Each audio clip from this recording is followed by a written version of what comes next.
Hello everyone, welcome. Good evening. Good evening everyone. So, ready for critical reasoning? अच्छा, first tell me, video और audio दोनों clear है?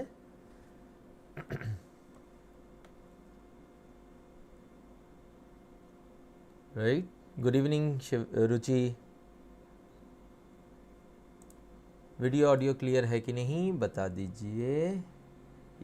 Yes, ठीक है. Subhadra, good evening. या okay, चलो. यस, क्लियर है. Very good. चलिए फिर आज जो हम लोग करेंगे वो है क्रिटिकल रीजनिंग का मास्टर स्ट्रोक क्लास. जैसे आपको पता है कि ये जो पूरी सीरीज़ है वो हमारी मेंस को टारगेटेड है. एंड मेंस के लिए जो आने वाले एसबीआई के मेंस है उनके लिए एक इंग्लिश की मास्टर स्ट्रोक सीरीज़ हम लोगों ने प्लान किया था और वही हम लोग कर रहे हैं. एंड टुडे जो टॉपिक हम लोग उठाने वाले हैं वो है क्रिटिकल रीजनिंग. राइट, इसीलिए critical reasoning master stroke. Good evening Abhijit, good evening Rohit, Pooja. Very good. चलो, people would be joining still. तब तक सो व्हाट नेक्स्ट. फर्स्ट क्या है? फर्स्ट क्या है? Right, game of the day. तो ready for the game of the day? Game खेलने के लिए रेडी? पहले एक गेम खेलेंगे. यही हमारा डिसाइड हुआ था कि इस सीरीज़ में हम लोग जब भी लेक्चर स्टार्ट करने से पहले अपने आप को जो है थोड़ा सा वार्म अप कर लेंगे एक गेम खेल के. यस पूजा, सीआर की टॉपिक वाइज जो आज हम लोग करेंगे उसमें भी टॉपिक वाइज रहेगा. But obviously as you can know एक ही क्लास में I can do only much. But I will try to include as much as it can be. मैं बता रहा हूँ आज के जो टारगेट है, आज का जो मेरा एजेंडा है वो क्या है. लेकिन पहले गेम, हाँ पहले गेम खेलते हैं फिर एजेंडा पे आएंगे. ये आपके पास 5 वर्ड्स है. ये सारे वर्ड्स वो हैं जो कि किसी ना किसी और लैंग्वेज से लिया गया है. राइट, आपको आइडेंटिफाई करना और उन लैंग्वेज और या वो देश जो है जहाँ से वो लैंग्वेज बिलोंग करता है उनके फ्लैग्स और उनके नाम यहाँ पे है. आपको आइडेंटिफाई करना है कौन से देश से कौन सा वर्ड लिया गया है. And obviously I will tell you the whole story of these words, but पहले आपको ये आइडेंटिफाई करना है. Thank you Rohit. और आज क्लास के बाद आई एम श्योर कि आप भी अपने आप को राइट एट द टॉप पाओगे क्रिटिकल रीजनिंग पे, है ना. राइट, अपने आप को अभी अगर the best thing would be कि अगर मेरे से जो आप लोग कॉन्सेप्ट सीखोगे सीआर के, उससे आप अपने आप को बेस्ट बनाओगे. And that's our target. Right, चलिए गेम के आंसर्स बताइए, देखते हैं कितना सही करते हो आप लोग.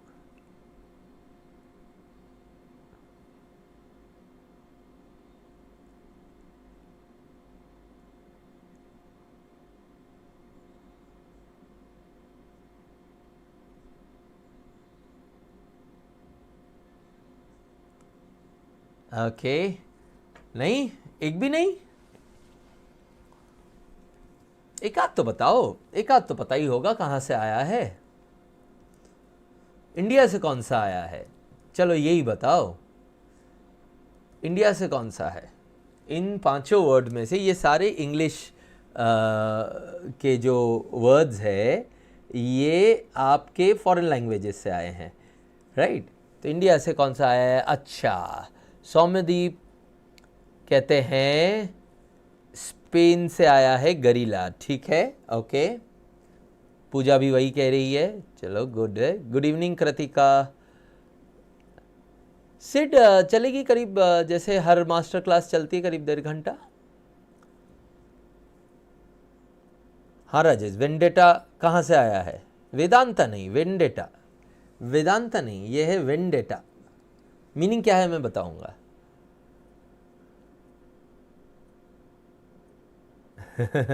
सौम्यदीप कहते हैं कि वेंडेटा साउंड्स लाइक इटालियन. चलो देखते हैं वेदर यू आर राइट और रॉन्ग। बाकी गेस तो करो बाकी लोग। गुड इवनिंग अनुराग। अरे सौम्यदीप सारे साउंड्स लाइक बोल रहे हो हैं। कौन क्या कहते हैं कन्विक्शन के साथ आंसर दो, ऐसे साउंड्स लाइक नहीं लूंगा मैं। पूजा कहते हैं तीसरा वाला इंडिया। ओके, बाकी लोग क्या कह रहे हैं? सिड भी कहता है तीसरा वाला India. Okay, Manish good evening. देखो गेम चालू हो गया है। आज कुछ लोग लेट आए तो गेम चालू हो गया। तो गेम का ये है कि इंग्लिश के वर्ड्स है ये, लेकिन ये लिए गए हैं दूसरे देश के लैंग्वेजेस से। तो कौन से देश के लैंग्वेजेस से है वो आपको आइडिया लगाना है। ये है आज का गेम। शुभम इंडिया 3, सौम्यदीप ये रहे Jagannath, sounds like Jagannath. Okay, let me see क्या पता सही हो आप। Doppelganger from Germany because they have those huge names. ये नाम थोड़ी ना है कि हो सकता है जर्मनी से, मैं ऐसे ही बोल रहा हूँ कि नाम थोड़ी ना है ये डॉपलगैंगर।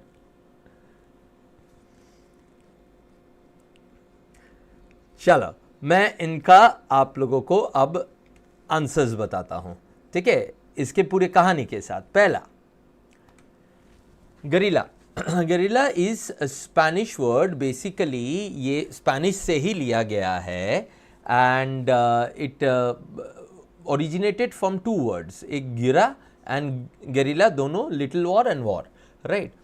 सो सेड पूजा कह रहे हैं दो नंबर वाला चाइना, रोहित कौटव चाइना, ठीक है, आ रहे हैं, अब सारे ही बताऊंगा। बेसिकली गेरिला वॉरफेयर का मतलब आप लोगों ने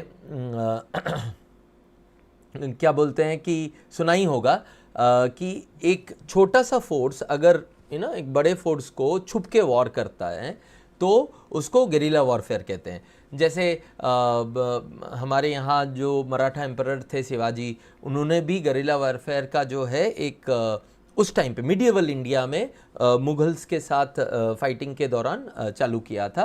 तो उसके लिए उनका for that he is known, very well known for that, right. But actually ये ओरिजिनेट हुआ है स्पेन से। It was first use in England during the 19th century, early 19th century, मतलब 1810-15 के आसपास, particularly referring to Spanish fighters resisting Napoleon's army, right. Okay, member of small independent group fighting against a larger force, ठीक। अभी जो film आई थी छावा, उसमें भी guerrilla warfare का हम लोगों ने देखा। जैसे जो छत्रपति संभाजी थे, he also employed that tactic, right. Next, kowtow. जैसे सौम्यदीप कह रहे हैं कि नहीं सर, उन लोगों का ना बहुत बड़ा बड़ा स्पेलिंग है। हाँ वो तो है, Germans always love to make things complicated, ये मैंने भी देखा है, राइट। काउटो चाइना से आया है, एकदम सही, विदाउट डाउट। जिन लोगों ने आप लोगों ने चाइना बोला, बेसिकली काउटो का जो ओरिजिनल वर्ड था वो था चाइनीज़ में काउटो, तो विच मीन्स नॉक हेड, मतलब अपने सर को ना ज़मीन पे नॉक करो। तो एम्परर के सामने या बड़े लॉर्ड के सामने जो है, नॉर्मल लोग या जो छोटे जो उनसे औहदे में छोटे होते थे, तो to give respect they use to sit on the ground and सर को जो है ग्राउंड पे टच करते थे, तो knock head. It refer to a traditional act of kneeling and touching one's head to ground as a deep gesture of respect, right. So English ने उसी को उठा लिया जब इंग्लैंड के व्यापारी वहाँ पे गए, ईस्ट इंडिया कंपनी वहाँ पे गया, ये देख के, तो काउटोइंग हो गया वो, to act in an excessively subservient manner, right, और bow down deeply to show respect, right. वो करना जैसे नहीं, मतलब एकदम हाँ, मतलब एक्सट्रीम बोइंग। जापान में जो होता है वो बोइंग है। काउटो का मतलब है कि एकदम आप जैसे राजा के सामने नहीं करते हैं कि ज़मीन पे बैठ के एकदम नतमस्तक होना, उस तरह का चीज़।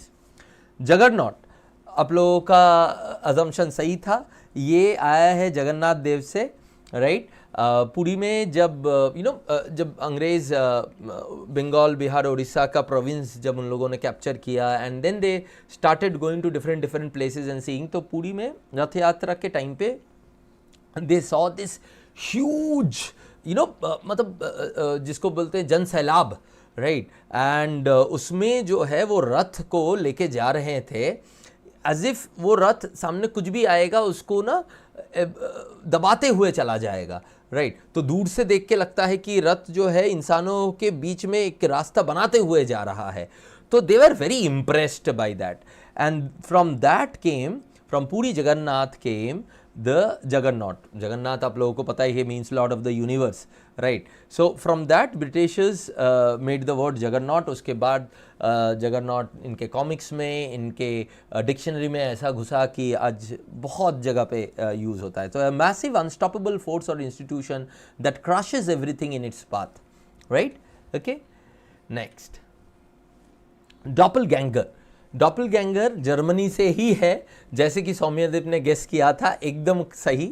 And it means a ghostly double or an uncanny look alike of a person. A ghostly double or very, जैसे जुड़वा नहीं होते हैं कि एकदम जैसे वो है वैसे ही देखने में हो उसको। तो इसका जो जर्मन वर्ड था वो था doppel, which means double, and ganger means goer or walker. Originally used in German folklore to describe an airy double of a living person, right. किसी का एकदम सिमिलैरिटी वाले फीचर्स अगर लोग मिलते हैं तो हम उसको डॉपलगैंगर बोलते हैं, जर्मन से उठाया हुआ है। Vendetta, as you rightly guessed, was from Italian and it comes from the word vendetta of Italian word भी, जिसका मतलब है revenge. It was use to describe the blood feuds between families in Italy, particularly in Sicily, right. Sicily में जो आप लोगों ने godfather सुना होगा, पढ़ा होगा या देखा होगा, तो the vendetta politics of the dons और द ऑफ इटालियन माफिया, ये हम सबको पता ही है, राइट। तो वो उसी के ऊपर इतने सारे जो है आपके अमेरिकन क्राइम स्टोरीज़ बने हैं, मूवीज़ बने हैं, जिनसे इंस्पायर हो के इंडिया में माफिया स्टोरीज बने हैं, मूवीज बने हैं। So that is vendetta. Vendetta means revenge, right. Okay, चलिए, तो ये हो गए आपके सारे वर्ड्स। अब आपको समझ में आ ही गया कौन कहाँ से आया था। अब हम लोग चलेंगे आज के टॉपिक में, and that is critical reasoning. Now critical reasoning में the main important thing is first to understand that critical reasoning is that part which not only or that area जो आपके सिर्फ और सिर्फ रीजनिंग में हेल्प नहीं करता है। मैंने पहले भी बताया है, रीडिंग के साथ आप जब उसको मिक्स करते हो तो वो आपका इंग्लिश में, रीडिंग कॉम्प्रीहेंशन में, पैराजम्बल में, हर जगह पे इफेक्ट करते हैं। लेकिन आज हमारा जो फोकस रहेगा वो रीजनिंग में जो क्वेश्चंस आते हैं क्रिटिकल रीजनिंग के, उनके तरफ रहेगा, राइट। ओके, सो प्रांतिक कहते हैं टुडे फर्स्ट क्लास। नहीं प्रांतिक, ये मास्टर क्लास का जो हमारा सीरीज चल रहा है उसमें हम लोगों ने बहुत सारे क्लासेस किए हैं। क्रिटिकल रीजनिंग का मास्टर क्लास के सीरीज़ में ये पहला क्लास है, और बाकी जो क्लासेस है वो इस सीरीज़ का जो लिंक है कमेंट सेक्शन में आफ्टर द क्लास आपको मिल जाएगा, उसमें जाके आप सारे क्लासेस को एक बार देख लीजिएगा। पूजा कहते हैं एक डाउट है, कोल्ड विंटर मतलब क्या हो सकता है? मतलब I couldn't get your doubt Pooja, थोड़ा सा इफ़ यू कैन एक्सप्लेन। हाँ, कमिंग बैक, जब तब तक मैं ये एक्सप्लेन कर दूं कि क्रिटिकल रीजनिंग में हमारा आज टारगेट होगा जो भी रीजनिंग में टाइप्स ऑफ क्वेश्चंस आते हैं क्रिटिकल रीजनिंग के, उनको हम लोग अच्छे से समझे और उनको करने की एक कैपेबिलिटी लाए। तो उसके लिए तो आपको समझना पड़ेगा कि कितने तरह के क्वेश्चंस आते हैं। तो आपको मैं सारे क्रिटिकल रीजनिंग के क्वेश्चंस जो भी पॉसिबल होता है कॉम्पिटिटिव एग्जाम में, क्रिटिकल रीजनिंग सिर्फ इतना नहीं है बट कॉम्पिटिटिव एग्जाम के लिए इतना ही है, राइट। तो उसका मैं आपको एक कैनवस दे देता हूं, आपको आइडिया लग जाएगा कि क्या क्या टाइप के क्वेश्चंस होते हैं, जैसे असम्पशन, कंक्लूजन क्वेश्चंस, इन्फरेंस। ये क्वेश्चंस कुछ भी नहीं है, ये क्वेश्चंस एक एक्टिविटी है जो आपको करना है जब आपको एक डेटा दिया रहता है in form of a paragraph, right. Okay, तो assumption, conclusion, inference, then strengthening the argument, weakening the argument, then strong or weak arguments, then assertion reason type questions, cause effect type questions, course of action questions, logical consistency questions, fact inference judgment questions and degree of falsity questions. Right ये सारे मतलब across the world जो भी critical reasoning के questions देते हैं वो इन्हीं कैटेगरी में आपके क्वेश्चंस को डिवाइड करके देते हैं, ठीक है, राइट, ओके। अब इन्हीं को जोड़ जोड़ के कुछ आर्ग्यूमेंट बेस्ड रीजनिंग हो जाता है, कुछ इन्फरेंस बेस्ड रीजनिंग हो जाता है, but you know at the root level ये आपके 11 एरियाज है। ऑब्वियसली फिलॉसफी में critical reasoning goes beyond this, inductive reasoning भी उसमें इंक्लूडेड है। ये सारे जो है मेजरली डिडक्टिव रीजनिंग से इंस्पायर्ड होके है और यही हमें ऑब्जेक्टिवली पूछा जाता है, क्योंकि यही ऑब्जेक्टिवली पूछा जा सकता है and that's why competitive exam में यही पूछा जाता है और हमारा फोकस भी यही रहेगा। ऑब्वियसली कभी हम लोगों को टाइम मिलेगा और हम लोग कुछ और डिस्कस कर रहे हैं तो मैं आपको फिलोसॉफिकल रीजनिंग के बारे में भी थोड़ा बहुत आइडिया दूंगा, बट अभी एग्जाम से पहले हमें फोकस बहुत क्लियर रखना है कि हमसे क्वेश्चंस बनने चाहिए, राइट। और उसमें भी बैंकिंग के एरिया में ये, ठीक है, ये और ये आए हुए हैं, यही आते हैं, ठीक है, और कुछ आ सकते हैं बाद में जाके भी आ सकते हैं, लेकिन ये मेजरली आपके आए हुए हैं, इन्हीं में से क्वेश्चंस रिपीट होते हैं और कुछ यहाँ से इन एरियाज से। तो जितने भी एरियाज से बैंकिंग में क्वेश्चंस आए हैं आज हम उनको टच बेस करेंगे, एक एक क्वेश्चन उन सब का करेंगे और समझेंगे उनको करना कैसे है। आज के सेशन के बाद all of you will know how to approach these individual types of questions. Obviously इसके ऊपर प्रैक्टिस करना पड़ेगा, इसके ऊपर आपको अपना दिमाग लगा के उनके तरफ फोकस बढ़ाना पड़ेगा, तभी जाके आप अलग अलग क्वेश्चंस में कर सकते हो, बट आपको आइडिया मिल जाएगा कि आपको अप्रोच कैसे करना है। क्लियर, राइट, ओके, ठीक है। और तो इसमें हम लोग करेंगे कैसे, मैं आपको हर एक टाइप का जो क्वेश्चन है पहले दूंगा। क्वेश्चंस में दोनों लैंग्वेजेस में दूंगा, इंग्लिश में भी दूंगा, हिंदी में भी दूंगा। पहले स्लाइड में जिसमें कंफर्टेबल हो उसमें आप कर सकते हो, बाद में फिर मैं नेक्स्ट स्लाइड में इंग्लिश वाले क्वेश्चन को वर्जन को सॉल्व करूंगा और आपको दिखाऊंगा, राइट, ओके, ठीक है, क्लियर है। इंग्लिश मेंस का सीरीज जो चल रहा था उसमें ही ये चल रहा है क्या, राइट प्रांतिक, ठीक है। अब कोई doubt, ready to go for the first question. First question दूंगा, आप पढ़ोगे और आप उसको आंसर करने की कोशिश करोगे। गुड इवनिंग श्रीजा, लेट हो गए आज। चलिए रेडी फॉर क्वेश्चंस, स्टार्ट करें। ठीक, चलिए अब पहला क्वेश्चन आपके सामने। जब आप लोग क्वेश्चन करोगे 2 मिनट इनफ रहेगा एक क्वेश्चन के लिए, तो जब आप लोग करोगे क्वेश्चन को तब मैं स्क्रीन से हट जाऊंगा। आप लोग पहले कोशिश कीजिए and then I will do it, ठीक, चलिए।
जैसे आंसर आ जाए आपका, आप टाइप इन कर दीजिएगा।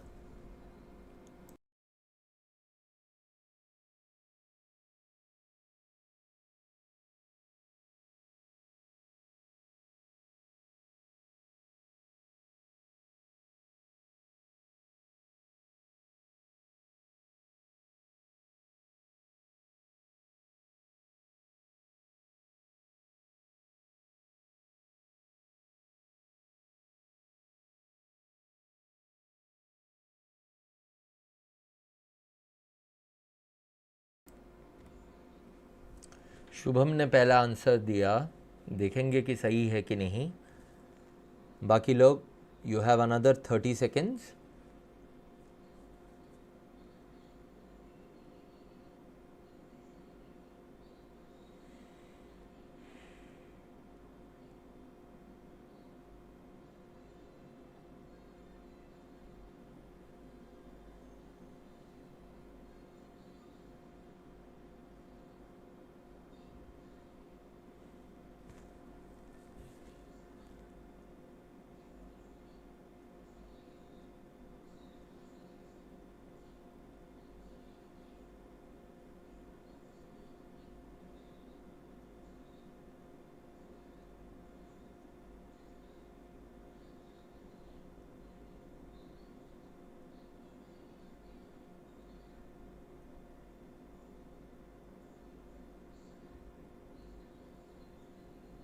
ओके, चलिए इसको देखते हैं। फर्स्ट,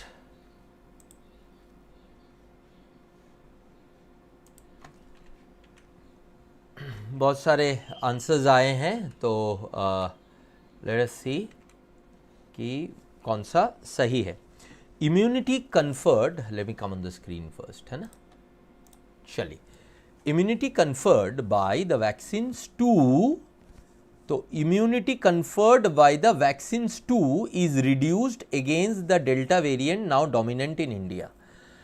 ठीक है, तो इशू तो समझ में आ गया कि इम्यूनिटी जो वैक्सीन से आता है, जो इम्यूनिटी वैक्सीन से आता है वो भी रिड्यूस हो जाता है अगेंस्ट द डेल्टा वेरिएंट, वो भी रिड्यूस हो जाता है अगेंस्ट द डेल्टा वेरिएंट जो कि अभी डोमिनेंट है इंडिया में।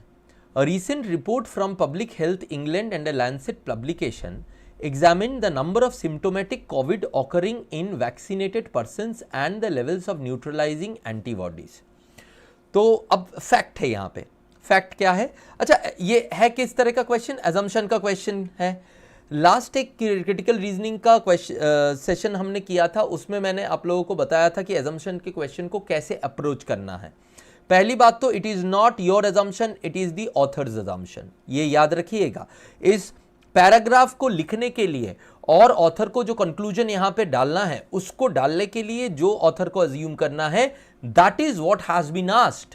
दे are not asking what you can assume from this. तो पहला गलती तो यहां पे बच्चे करते हैं, और बच्चे क्यों, बहुत लोग इसको करते हैं। So it's never your assumption, it is the author's assumption. Second, assumption के बेसिस पे कंक्लूजन आता है, तो यहां पे इस पैराग्राफ में जो भी कंक्लूजन आया है वो उस अजम्पशन के आधार पे आया है, और वो यहां पे स्टेटेड नहीं है, वो यहां पे हिडन है, इंप्लाइड है बट हिडन है। Hence it is general in scope, उसका जो स्कोप होता है वो थोड़ा सा जनरल होता है। अगर हमने अजम्पशन को झुटला दिया, निगेट कर दिया, तो इस कंक्लूजन, इस आर्ग्यूमेंट का वैलिडिटी खत्म हो जाता है। अच्छा, यहाँ पे मैं 2-3 चीज़ें एक साथ यूज़ करूँगा। अगर आप मेरी क्लास पहली बार अटेंड कर रहे हो क्रिटिकल रीजनिंग की, तो इनको समझ लीजिए। पहला चीज़ तो है आर्ग्यूमेंट। आर्ग्यूमेंट किसको कहते हैं? आर्ग्यूमेंट एक लॉजिकल कंप्लीट स्टेटमेंट को कहते हैं। उसके अंदर क्या क्या रहता है? उसके अंदर 3-4 चीज़ें रहता है। उसके अंदर डेटा स्लैश फैक्ट, ठीक है, उसके अंदर कंडीशंस रहते हैं जिनको प्रेमाइस भी कहा जाता है, और इसके आधार पर एक कंक्लूजन ऑथर लेता है, कुछ बोलना चाहता है। हमें कोई भी पैराग्राफ में ऑथर कुछ बोलना चाहता है ना, उनका कुछ कंक्लूजन होता है। इस पूरे होल को आर्ग्यूमेंट कहते हैं।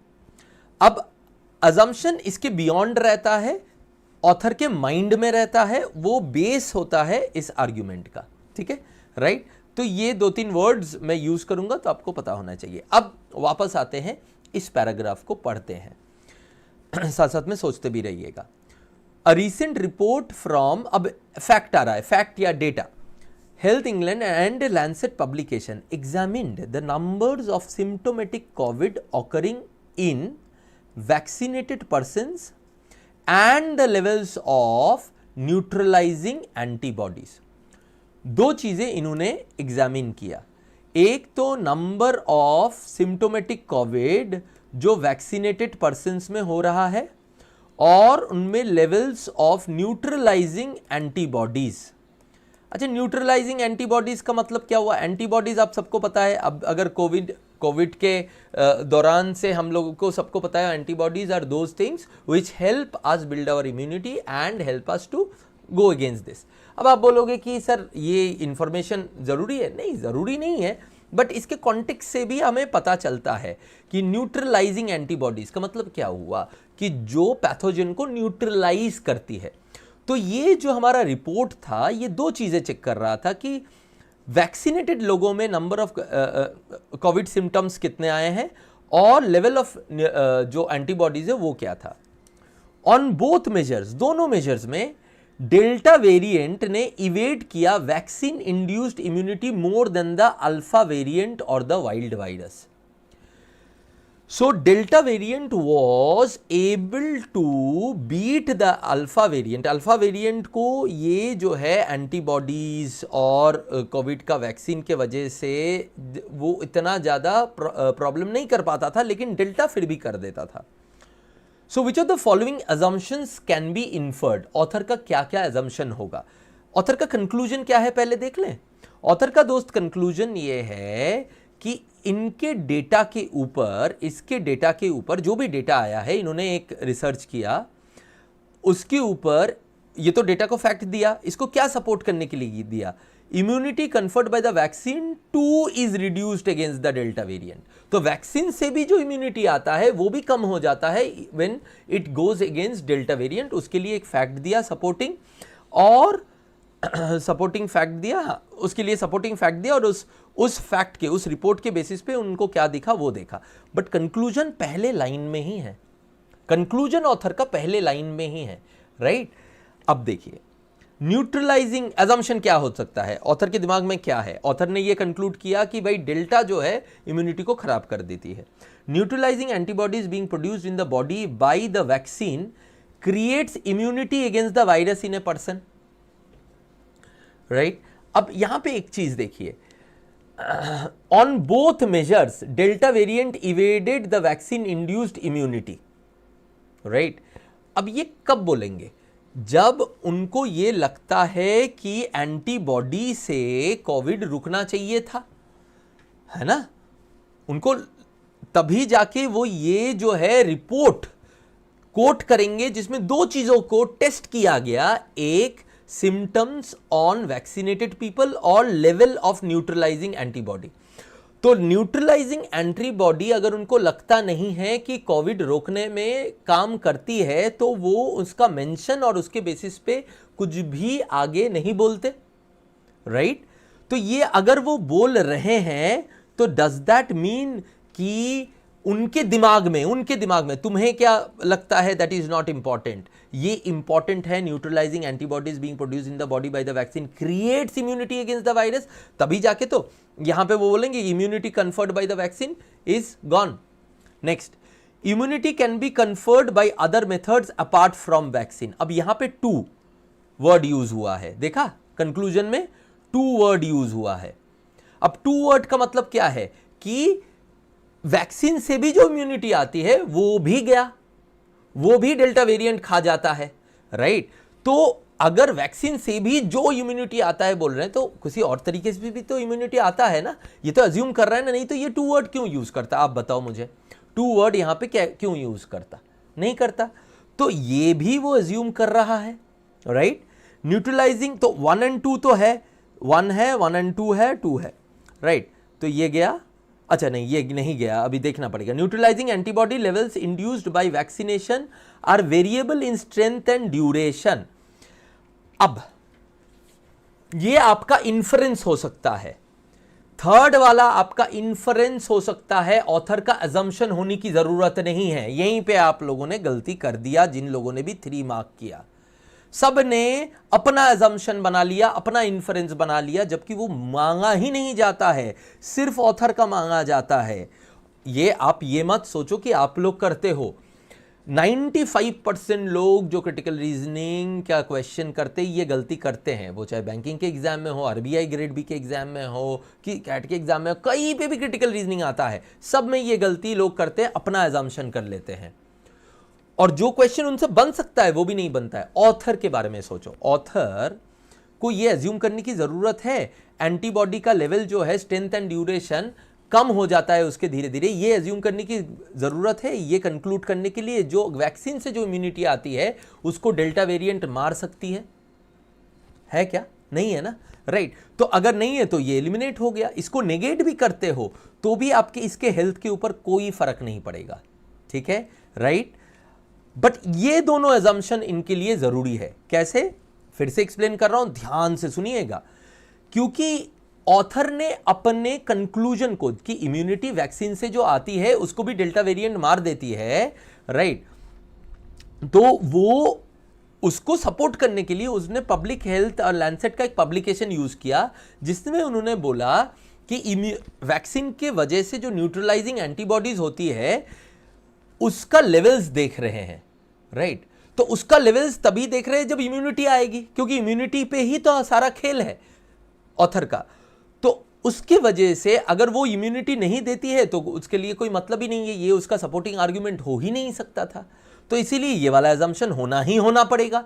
इसको नेगेट कर दिया ना तो उसका ये जो फैक्ट है इसका कोई भी औचित्य नहीं रह जाएगा। There would be no relevance, जिसमें हम लोग इंग्लिश में कहते हैं relevance. There would be no relevance of this fact which supports the conclusion in the first line. खत्म, राइट।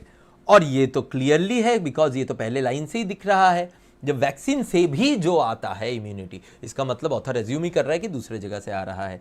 इसीलिए आपके दोनों एजम्पशन है, इसीलिए आपका आंसर सी है। क्लियर है शिवानी? Clear, very good. बाकी लोग पूरा क्लियर है किस तरह से आया?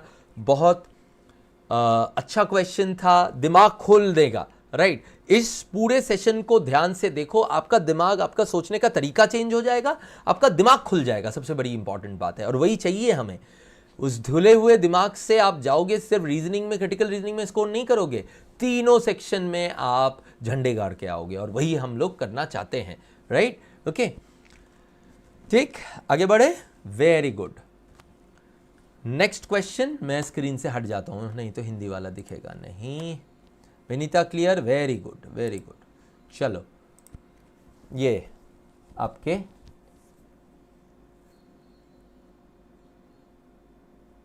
सेकेंड वाला क्वेश्चन।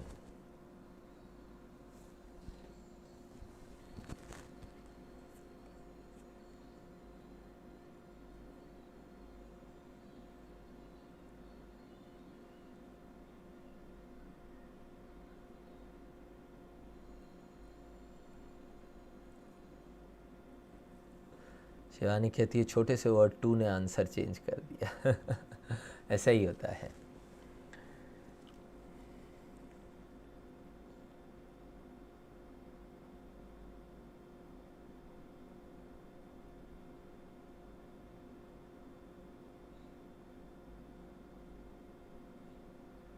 इसीलिए क्रिटिकल रीजनिंग में धीरे धीरे पढ़ना है, समझ समझ के पढ़ना है। धीरे धीरे पढ़ने का मतलब ये नहीं स्लोली पढ़ना है। छोटे छोटे से पैराग्राफ होते, फिर भी आपका आराम से 30-40 सेकंड में पूरा पढ़ना हो जाएगा।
बताइए, इसका आंसर बताइए। ये वीकनिंग द कंक्लूजन का क्वेश्चन है।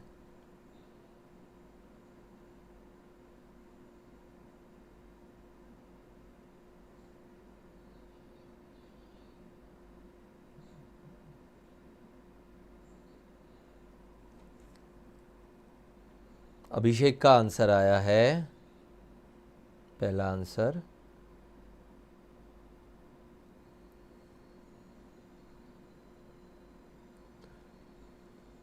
वीकनिंग के साथ साथ अगर वीकनिंग का क्वेश्चन हो गया तो ये भी सोचिए कि स्ट्रेंथनिंग कैसे करेंगे। यहां पे कोई ऑप्शन है जिससे स्ट्रेंथन भी कर सकते हैं।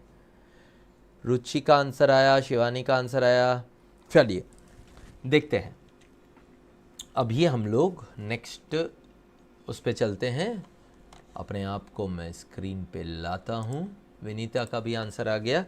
And let me explain this.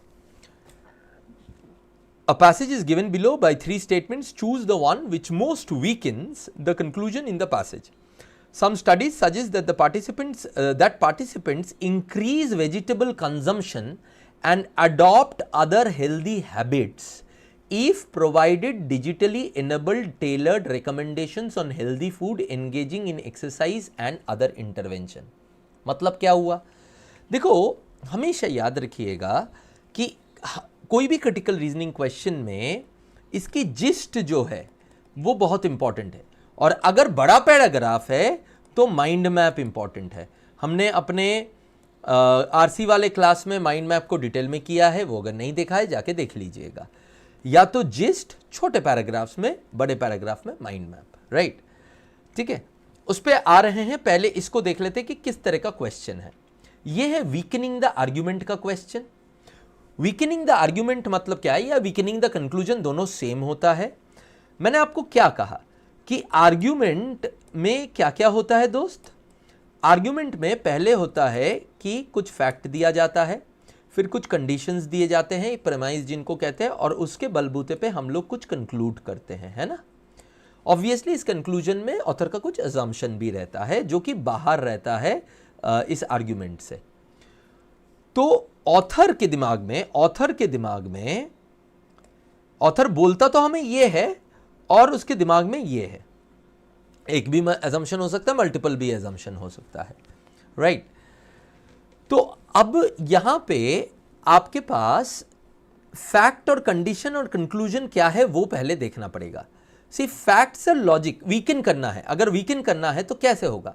Facts and logic which creates doubt on the conclusion and the validity of the argument, वो आपका वीकनर हो गया।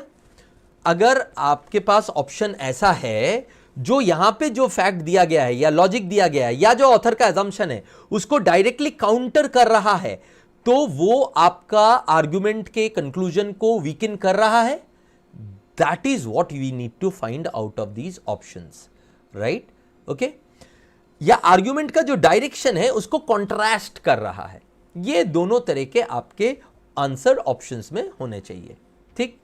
अब देखते हैं इसका जिस्ट क्या है। इसका जिस्ट ये है दोस्तों कि some studies suggest that participants increase vegetable consumption, vegetable खाना बढ़ा देते हैं और हेल्दी हैबिट्स लाते हैं अपने जिंदगी में इफ उनको डिजिटली इनेबल्ड टेलर्ड रिकमेंडेशन, जैसे अलार्म हो गया कि आपको ये हेल्दी फूड जाना चाहिए, engaging in exercise and other intervention. अगर बाहर से डिजिटल इंटरवेंशन और अदर इंटरवेंशन मिलता है, डिजिटल एंड अदर, तब वो लोग ज्यादा करते हैं। मतलब खुद से नहीं करते, एक अकाउंटेबिलिटी चाहिए उन लोगों को, राइट? ओके, अब डिजिटल हमें वीकन करना है तो इसका उल्टा कुछ बोलना पड़ेगा।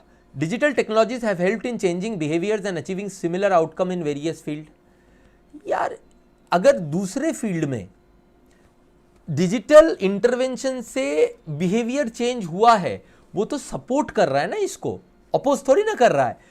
तो मैंने पूछा था ना कि क्या सपोर्ट करेगा, तो वन ऑब्वियसली सपोर्ट करेगा, राइट? वो अपोज थोड़ी ना कर रहा है। A person acts under his or her free will rather than being convinced by some external influence। अब यहां देखो, हमारा इस पैराग्राफ का लॉजिक ये था कि बाहर से इंटरवेंशन आने से लोगों का हैबिट चेंज होता है फूड के मैटर पे।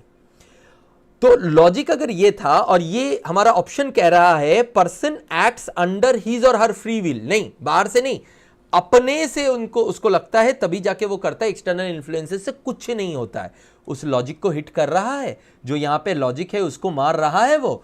सो अगर उस लॉजिक को ये हिट कर रहा है, then that means that this is weakening the argument.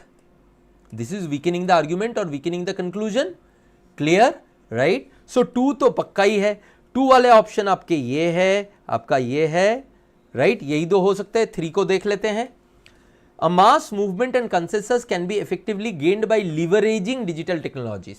ये कहता है कि एक मूवमेंट बनाया जा सकता है अगर डिजिटल टेक्नोलॉजी को हम लोग लेवरेज करें. एक तो ये इरेलेवेंट सा लग रहा है, और अगर ये मैं इसके साथ कनेक्ट करने की कोशिश करूं दूर दूर तक, तो भी ये उसके डायरेक्शन में बोल रहा है, अपोज में तो नहीं बोल रहा है. तो therefore only 2C is the answer. Right? Okay. अब इसी को अगर हम स्ट्रेंथन देखें, सपोर्टिंग द आर्ग्यूमेंट या स्ट्रेंथन या सपोर्टिंग द कंक्लूजन, सब एक होता है. Strengthening the argument, strengthening the conclusion, supporting the argument, supporting the conclusion, ये चारों एक ही टाइप के क्वेश्चन के अलग अलग नाम है. तो उसमें फैक्ट और लॉजिक ऐसा ऑप्शन में जो ट्रस्ट क्रिएट करता हो कंक्लूजन के ऊपर या आर्ग्यूमेंट के वैलिडिटी के ऊपर. जैसे यहां पे भाई डिजिटल टेक्नोलॉजी तो दूसरे वाले एरियाज में लोगों को हेल्प किया है, तो उससे मुझे ट्रस्ट बिल्ड होता है, तो फिर इसमें भी हो सकता है, तो ये सपोर्ट कर रहा है. Clear? Right? Parallel to what is in the direction of the argument, argument के पैरेलल होना चाहिए. अब यहां पे एक चीज रुचि ने कहा कि स्ट्रेंथनिंग में 1 और 3 दोनों आएगा. बाकी किसी ने आंसर नहीं किया, तो मैं इसको बता देता हूं कि 1 तो आएगा ही आएगा, आप एकदम सही हो, but 3 is talking about mass movement and consensus. अब यहां पे इंडिविजुअल हैबिट्स चेंज होने की बात हो रही है, यहां पे कोई मास मूवमेंट या कंसेंसस की बात ही नहीं हो रही है. तो this is irrelevant dear, this is not relevant. तो ये आपका सपोर्ट नहीं करेगा, 3 आपका सपोर्ट नहीं करेगा, आपका सिर्फ 1 सपोर्ट करेगा. ये क्लियर है? राइट? तो अगर सपोर्टिंग द आर्ग्यूमेंट का क्वेश्चन होता तो ओनली 1 होता. अब क्योंकि ये वीकनिंग का क्वेश्चन है तो ओनली 2 है आंसर. क्लियर? कोई डाउट है ना? ठीक? नहीं, इन्फरेंस के लिए भी 2 जनरल है शिवानी, इसको हम इन्फर नहीं कर सकते, 2 मच जनरल है. मास मूवमेंट की बात की जा रही है, कॉन्सेंसस बिल्डिंग की बात की जा रही है, जैसे कि कोई बड़ा एक काम करने वाले हैं एज अ सोसाइटी हम लोग, वो उतना डेटा यहां पे नहीं है. Data is इनएडिक्वेट. आप लोग क्वांट में करते हो ना, डेटा इज इनएडिक्वेट, तो रीजनिंग में भी तो वही सेम है, रीजनिंग में भी करते हो, क्रिटिकल रीजनिंग में भी तो सेम है. आपका डेटा उसको सपोर्ट तो करना पड़ेगा ना. उतना बड़ा कुछ चीज यहां पे सपोर्टेड नहीं है इतनी से उतना सा डेटा के ऊपर, है ना? राइट? इसीलिए इन्फरेंस भी हम लोग नहीं ले पाएंगे इसका. क्लियर? चलिए नेक्स्ट वाला क्वेश्चन आपके स्क्रीन के सामने, आप लोगों को आंसर करना है. इसको 2 मिनट लेके मैं यहां से जाना. सर क्लियर, मतलब हम पैराग्राफ के आइडिया से अलग नहीं जा सकते हैं? ऑब्वियस ही बात है ना, पैराग्राफ के ऊपर ही तो होगा ना. अभिषेक थर्ड वन किसी में नहीं आएगा, जस्ट बिकॉज वहां पे ऑप्शन है, ऐसा जरूरी नहीं है कि आपका वो किसी ना किसी चीज का आंसर होगा. नहीं, कभी कभी तो ऐसे ही ऑप्शन क्रिएट किए जाते हैं ना. राइट? और शिवानी, हर एक का जो मैं रूल दिखा रहा हूं ना उसको देखो. कभी कभी आपके कुछ चीजों में आप जो दिया हुआ है उससे बाहर जाते हो, जनरल करते हो, लेकिन वो मैं बता देता हूं कहां कहां पे. जैसे एजम्पशन में बोला कि जनरल होगा, रिलेटेड होगा, जनरल होगा. राइट? बट इस केस में नहीं है ना. अच्छा चलो, मैं अब बाहर ये ना मैं थोड़ा सा वेरिएशन यूज किया स्ट्रेंथनिंग और वीकनिंग का. देखते हैं आप लोग इसको कर पाते हो कि नहीं. बाद में मैं बताऊंगा, एक्सप्लेन करूंगा.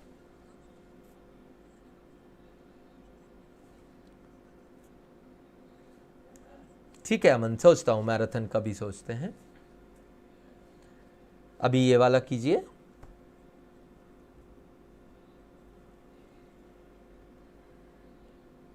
बहुत अच्छे अच्छे क्वेश्चंस हम लोगों ने चूज किए हैं आपके लिए, ताकि आप लोगों का एक बहुत मस्त प्रैक्टिस हो जाए. एक्सट्रीम मतलब समझा नहीं शिवानी, रुचि क्या बोल रहे? एक्सट्रीम मतलब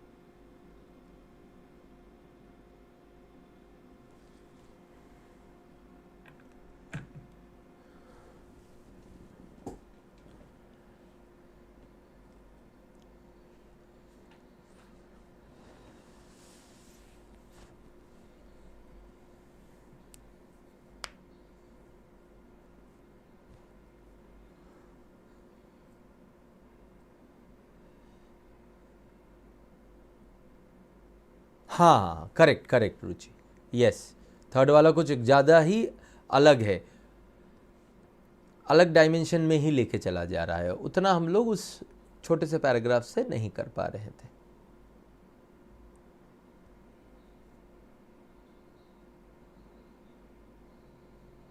बताइए इसका आंसर बताइए।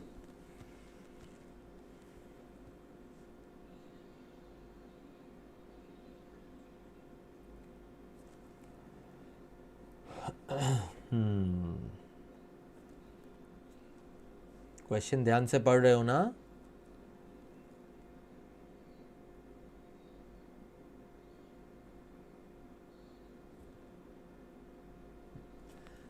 शिवानी का आंसर आया, अमन का आंसर आया, चलिए देखते, श्रीजा का भी आंसर आ गया। शिवानी ने डी, अमन और श्रीजा ने बी बताया है, बाकी लोग, चलिए मैं इसको एक्सप्लेन करूं। विनीता भी बी, ओके। अब ये जो पर्टिकुलर क्वेश्चन है ना दोस्तों, ये क्वेश्चन मोहित कह रहे ए मोर देन वन। अच्छा चलो देखते हैं। अरे मैं कहाँ आ गया, यही वाला था क्या? नहीं, आगे बढ़ गया क्या? अरे यार ये कहाँ चला आया मैं? ओ हाँ ठीक ही तो है, ठीक अच्छा राइट। तो presently India has the third highest number of publicly listed family control companies in the world after China and the United states. तो फैमिली कंट्रोल फर्म है हमारा इशू, है ना, मतलब ये जो आइडिया है इसका, और इंडिया थर्ड में है, इंडिया चाइना और यूएस के बाद। 15 of the BSE Sensex index of 30 reputed companies listed on BSE are family controlled, half, accounting for more than half of the Sensex combined market capitalization।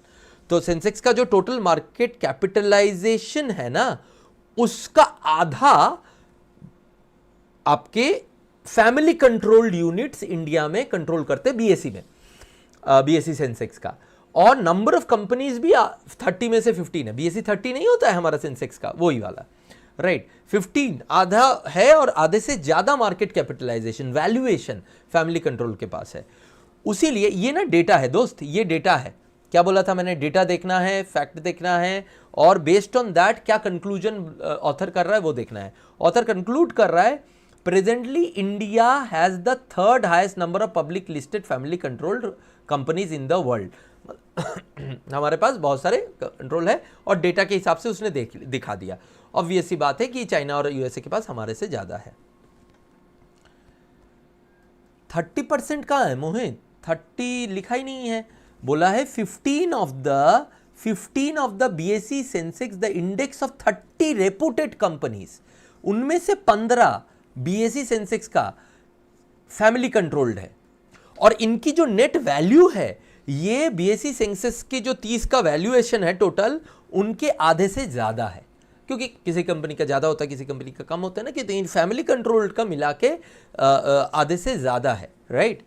Which of the following, अब question देखने की बारी है, विच of the following most does not strengthen the overall argument above. कितने लोगों ने strengthen देखा था? डज नॉट नहीं देखा था। अगर नहीं देखा था डज नॉट स्ट्रेंथन देख के आंसर किया था, तो मेरे तरफ से एक टपली अपने आप को मार देना चाहिए, है ना, राइट। क्वेश्चन ध्यान से पढ़ना है। डज नॉट स्ट्रेंथन का मतलब क्या हुआ? दो तरह की चीजें डज नॉट स्ट्रेंथन में आता है। क्या? एक जो वीकन करता है, यस और नो, और एक जो इरेलेवेंट है या न्यूट्रल है, यस और नो। दोस्त ये इसमें कोई डाउट?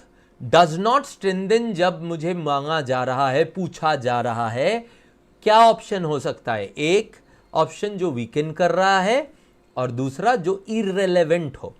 देखते हैं। Family ownership is the most dominant form of business around the world. अगर पूरे दुनिया में फैमिली ओनरशिप सबसे ज्यादा डोमिनेंट फॉर्म है, तो यहां पे है, इसमें कोई सरप्राइज की बात तो है नहीं, ये तो सपोर्ट कर रहा है। A is supporting the argument, any doubt, right. तो ए क्योंकि सपोर्ट कर रहा है, इसको एलिमिनेट कर दिया। 7 family conglomerates account for 22% of India's CO2 emission। अब यहां पे कुछ CO2 emission आ गया, 7 फैमिली कॉन्ग्लोमरेट आ गया, 7 की बात हो रही है, कौन सी 7, कहां से 7, ये मुझे पता नहीं है ना, राइट। और यहां पे तो 15 तो बीएससी के अंदर ही है, पूरे इकोनॉमी में तो कितने सारे हैं।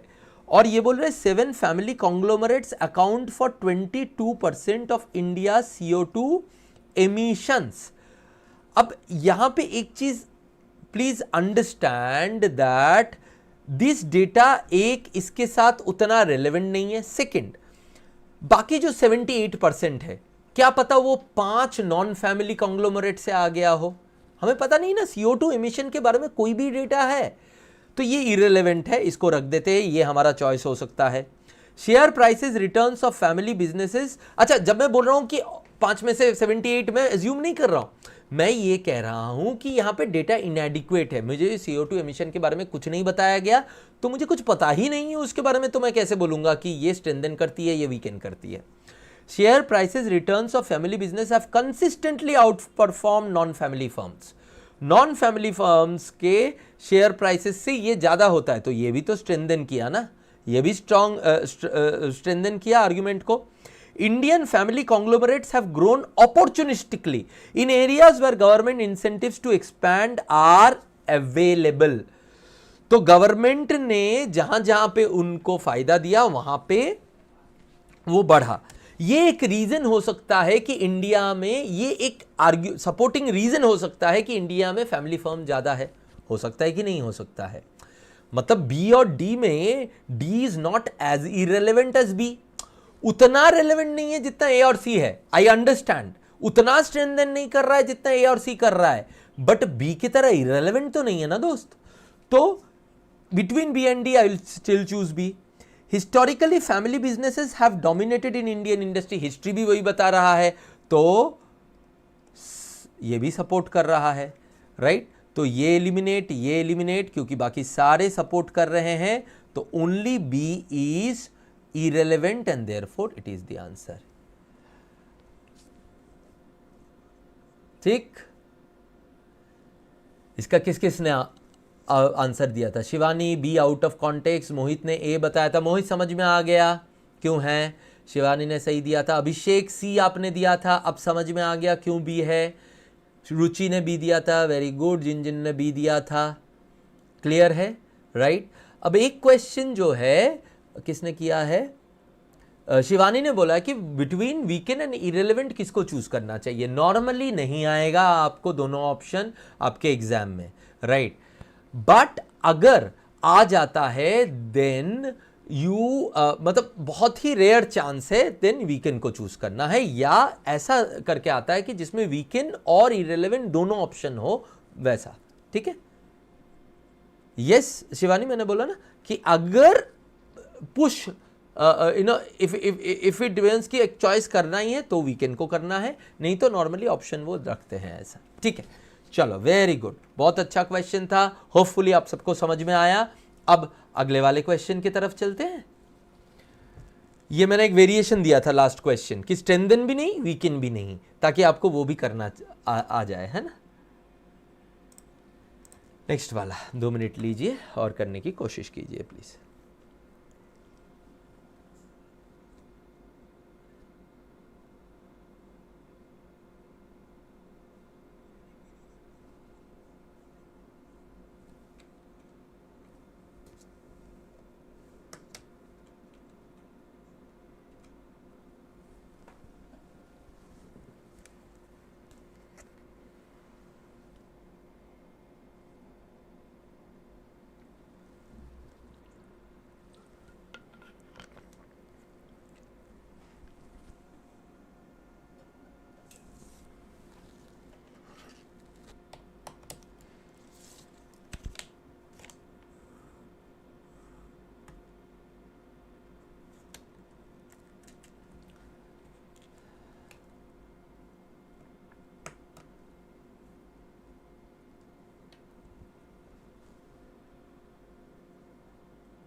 वाह, आंसर आने लगे हैं।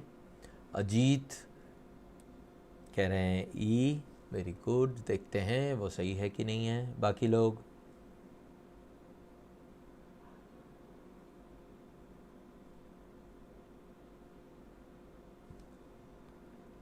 मोहित ई।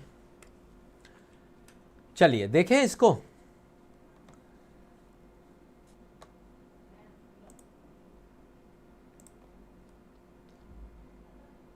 अब बहुत लोगों का आंसर आने लग गया है, सब ई बोल रहे हैं। लेट अस सी क्या होगा। अच्छा, before I move on to this, एक आप लोगों के रिक्वेस्ट पे एक सरप्राइज़ जो है हमने प्लान किया है। तो स्मार्ट कीड़ा की टीम को मैंने बोला है कि उसको अनाउंस करने के लिए, तो बहुत ही जल्दी या तो आज शाम को या कल सुबह वो अनाउंस होगा, राइट। इससे आपको जो है मेंस में करीब 10 से 12 नंबर आपके एक्स्ट्रा कैसे आ सकता है उसके ऊपर हेल्प होगी। तो अपना ऐप जो है, ऐप का लिंक डिस्क्रिप्शन में होगा, उसको डाउनलोड कर लीजिएगा, बिकॉज उस ऐप में आपको इन्फॉर्मेशन मिलेगा, प्लस बाकी जगह तो मिलेगा ही मिलेगा, बट उस ऐप में मिलेगा। एंड फिर आपको पता भी चल जाएगा कि सरप्राइज़ क्या है। एंड एक ऐसा चीज़ जो आप लोगों को चाहिए है, आपको पता भी है, लेकिन वो किस तरह से क्या होगा, डिटेल्स जो है टीम आप लोगों को बताएगी। बट ऐप को अपडेट कर लीजिएगा ताकि आपको वो मिल जाए इन्फॉर्मेशन, ठीक है। चलिए इस पे आते हैं। The successful launch of the UAE's first mission to Mars, which also marks the first Arab space mission to the red planet, is a significant feat that highlights new ambition in the Arab Gulf. उससे पहले मैंने ये पढ़ लिया था जब आप लोग कर रहे थे, तो मैंने इसको फिर से नहीं पढ़ा, बट आप लोगों के लिए एक बार बता दूं कि इसमें इन्फरेंस करना है। हमें क्या करना है, इन्फरेंस। और इन्फरेंस का मैंने आपको रूल पहले भी बताया था, फिर से रिपीट कर रहा हूं, क्या है। Inference is a generic term for something which is clear from the given statement. तो जो पैराग्राफ दिया है उससे हमें क्लियर है, उसके लिए एक जनरल टर्म है इन्फरेंस। assumption और कंक्लूजन को भी हम इन्फरेंस बोल सकते हैं if asked without mentioning them, right. Okay, इसीलिए आपने देखा होगा कि विच assumption कैन यू इन्फर बोलते भी हैं।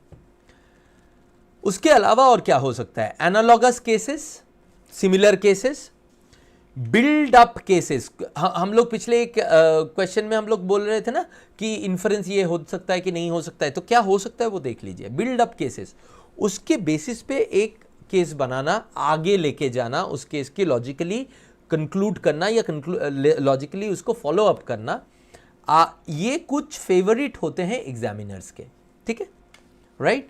अब हम वापस आते हैं इसमें।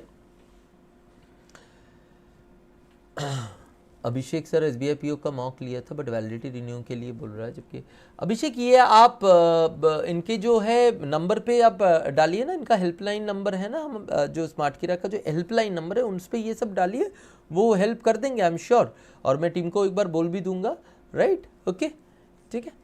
चलिए next, the successful launch of the UAE's first mission to Mars which also marks the first Arab space mission to the red planet is a significant feat that highlights new ambition in the Arab Gulf। तो क्या हो रहा है दोस्त, UAE ने Mars पे पहला mission भेजा दोस्त, और that marks the first Arab space mission to the red planet. Mars में पहला अरब से पूरा पहला मिशन है, यूएई ने तो पहला भेजा ही, और वो अरब का भी पहला है। ये एक बहुत बड़ा फीट है, क्योंकि ये दिखाता है, दर्शाता है अरब गल्फ का न्यू एम्बिशन, कुछ नया ambition. UAE wants this mission to catalyse growth. इस मिशन से वो ग्रोथ कैटलाइज करना चाहते हैं स्टेम के ऊपर, science, technology, engineering and mathematics sector. Clear, right, okay. अब देखते हैं questions, option, sorry. The pitch for self sufficiency among Arab Gulf nation is driven by desire to outcompete regional rival Iran। देखो यहां पे हम लोग ऑप्शंस को, अच्छा हमेशा याद रखिएगा क्रिटिकल रीजनिंग में, जैसे इससे जुड़ा हुआ आंसर होना चाहिए पैसेज से, वैसे ही आपको ध्यान रखना पड़ेगा कि ऑप्शन में से कौन सा आंसर है वो भी इंपॉर्टेंट है। हमेशा बेस्ट ऑप्शन आंसर में हो सकता है, ऑप्शन में नहीं रहे, तो आपका लीस्ट वर्स भी आपका आंसर हो सकता है, ये हमेशा ध्यान रखिएगा, ठीक है। यही डिफरेंस है मैथ्स और क्रिटिकल रीजनिंग में। वैसे मैथ्स और क्रिटिकल रीजनिंग में बहुत सिमिलैरिटी है, वो भी लॉजिकली आप अराइव करते हो और आंसर पे आते हो, इस पे भी लॉजिकली अराइव करोगे, आंसर पे आओगे। अगर आपका क्रिटिकल रीजनिंग का दिमाग खुल जाता है ना, तो आपको क्रिटिकल रीजनिंग के क्वेश्चन में कभी कंफ्यूजन रहेगा ही नहीं। आप जाओगे, मार्क करोगे और 100% श्योरिटी के साथ आओगे कि वो सही हुआ है। इसी तरह से तो मेरे जो जितने भी ये पिछले 10-12 साल से जितने भी स्टूडेंट्स मेरे क्रिटिकल रीजनिंग में फुल स्कोर करते हैं, वो कैसे करते हैं? इसी तरह से तो करते हैं। उनका रीजनिंग का कट ऑफ अकेला क्रिटिकल रीजनिंग निकाल के लेके चला जाता है। ऑब्वियसली बाकी चीजें भी करना होता है, बट निकाल के लेके चला जाता है। How? Because they are so clear on their thought. इसीलिए मैं जब एक्सप्लेन कर रहा हूं तो हर एक बारीक चीज को क्यों एक्सप्लेन कर रहा हूं, ताकि आपके अंदर भी वो थॉट प्रोसेस चालू हो जाए, राइट? तो अब यहां पे the pitch for self sufficiency among Arab gulf nations is driven by desire to outcompete regional rival Iran. ये इन्फरेंस हो सकता है दोस्त, ये इन्फरेंस इसलिए नहीं हो सकता है, दो inference can be general, but भाई ईरान कहां से आया और ईरान से ही मोटिवेट होके ये कह रहा है, कहां दूर दूर तक नहीं है। बल्कि यहां पे ये इन्फरेंस जरूर पॉसिबल है कि यूएई कुछ अलग करना चाहता है, आगे बढ़ रहा चाहता है इन फील्ड्स में, राइट? तो इसको तो हम एलिमिनेट कर सकते हैं। टू आउटसाइड द स्कोप है ना, इसको कहेंगे हम outside the scope option. The US and China are also launching their own Mars mission to take advantage of a window where Earth and its red neighbor are closest. क्या हो गया? ये कहां से इन्फरेंस आ गया? यूएस चाइना, अब हमारा author बोलना क्या चाहता है? यूएई इसको किया और इसको करने के बाद UAE is trying to transform its capabilities in this field, right? अब मार्स में जाना आसान था इस टाइम पे, इसीलिए यूएस चाइना कर रहा है। एक तो इतना सारा एजम्पशन करना पड़ेगा इस ऑप्शन को सही करने के लिए, और प्लस ये आउटसाइड द स्कोप भी है।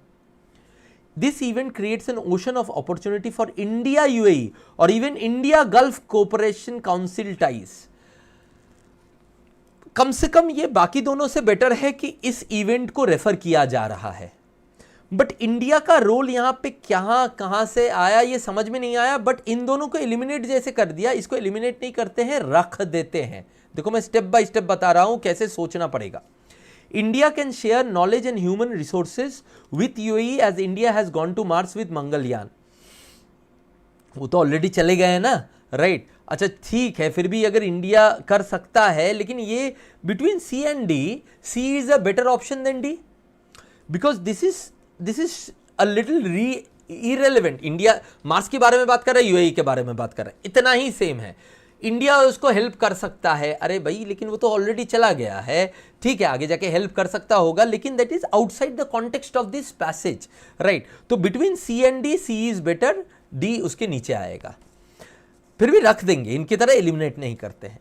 The UAE wants to reorient their oil dependent economies to focus more on areas such as IT, green energy, AI and fourth industrial revolution।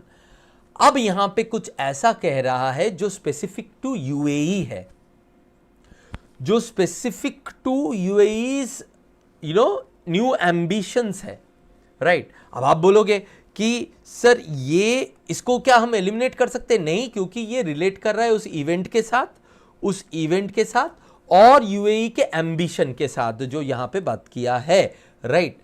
But ये भी आउटसाइड द स्कोप चीजें use कर रहा है, like C and D. ये तो एकदम ही irrelevant थे ए और बी। तो अब मैं ई को कहां प्लेस करूं, सी और डी के बाद में या पहले?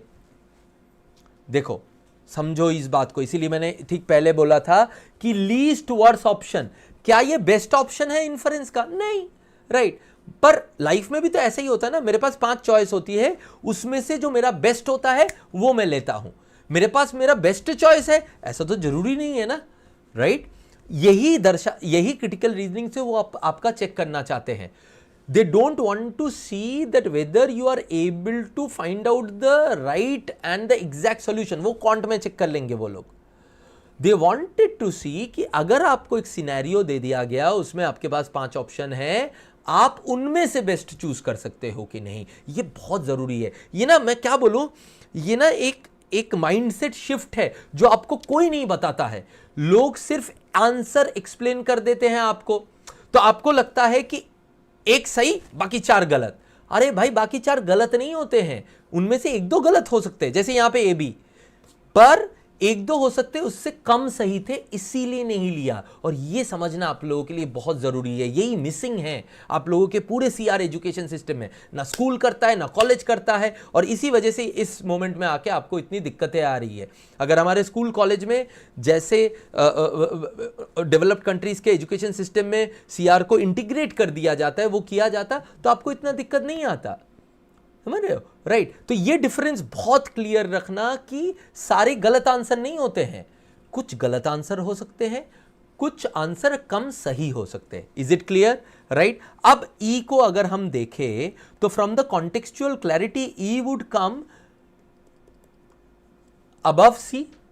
यस और नो?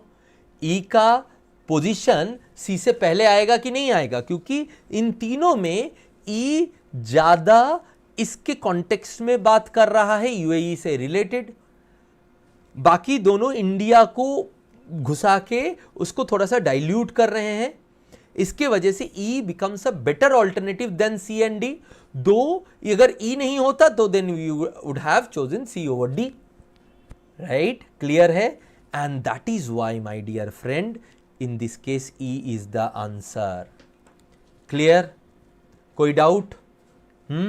बहुत अच्छा क्वेश्चन था ये. आपको ना एक्सप्लेनेशन में मिलेगा, नहीं इसमें मिलेगा. ये जो थॉट क्लैरिटी है ये आपको लानी पड़ेगी. फिर तो आप सीआर मतलब एक बार इसको सीख लो मेरे से, फिर ना जाके जिंदगी भर सीआर लोगों को सिखाते रहना. And that is what my students do across. Right. उनकी इवन जब अपने काम में जाके वो एक्सेल करते हैं, वो मुझे फ़ोन करके बोलते हैं जब उनका कुछ बड़ा काम निकलता है कि सर वो जो सीआर पढ़ाता ना आपसे, वो ना हमारे पर्सपेक्टिव को ही चेंज कर दिया. I perform better at job. वही होता है. राइट. ओके. और आपका भी हो सकता है. Awesome explanation. चलो, गुड, वेरी गुड. यार ये ना mains level, SBI clerk mains level है कि नहीं ये मत सोचो, क्योंकि मेंस ने कोई बता के थोड़ी ना आया है कि इसी लेवल का दूंगा, इससे ऊपर नहीं दूंगा, इससे नीचे नहीं दूंगा. राइट. मैं तुम्हें इतने लेवल पे लेके चला जाऊंगा जहां पे SBI PO mains, SBI clerk mains आपको आसान लगने लगे. राइट. तो उसके बाद और क्या बचता है ना? तो इसलिए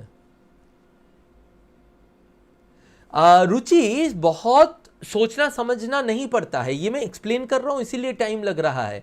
ये ना एक तरीका है सोचने का. आपने देखा होगा कुछ लोग बहुत जल्दी अच्छे से डिसीजन ले पाते हैं. क्यों ले पाते हैं?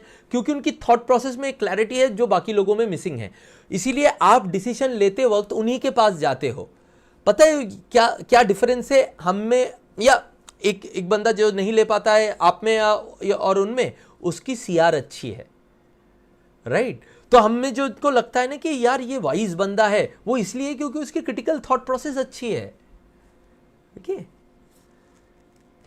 ठीक है मोहित, मैं ऑब्वियसली इसके बारे में सोचूंगा. अभी ये क्लियर. अब नेक्स्ट वाला क्वेश्चन करो. अच्छे मस्त क्वेश्चन कराऊंगा. जो क्वेश्चंस लोग डर के मारे छोड़ के आ जाते हैं ना, उनको इतने क्रिस्टल क्लैरिटी के साथ आपको समझा दूंगा ना कि आपका दिमाग का सारे जो तार है ना, वो उसमें से इलेक्ट्रिसिटी दौड़ने लगेगा.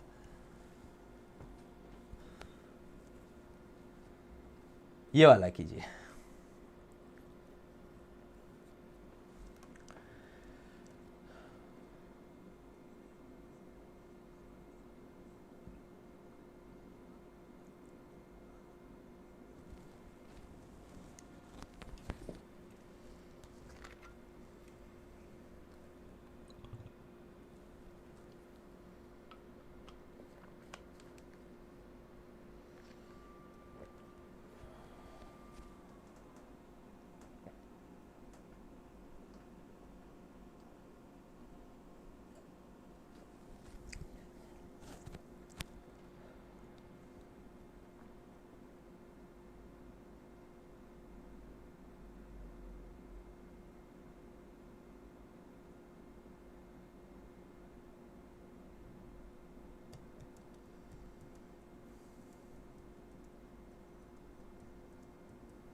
मोहित का आंसर आ गया, सुनील का आंसर आ गया।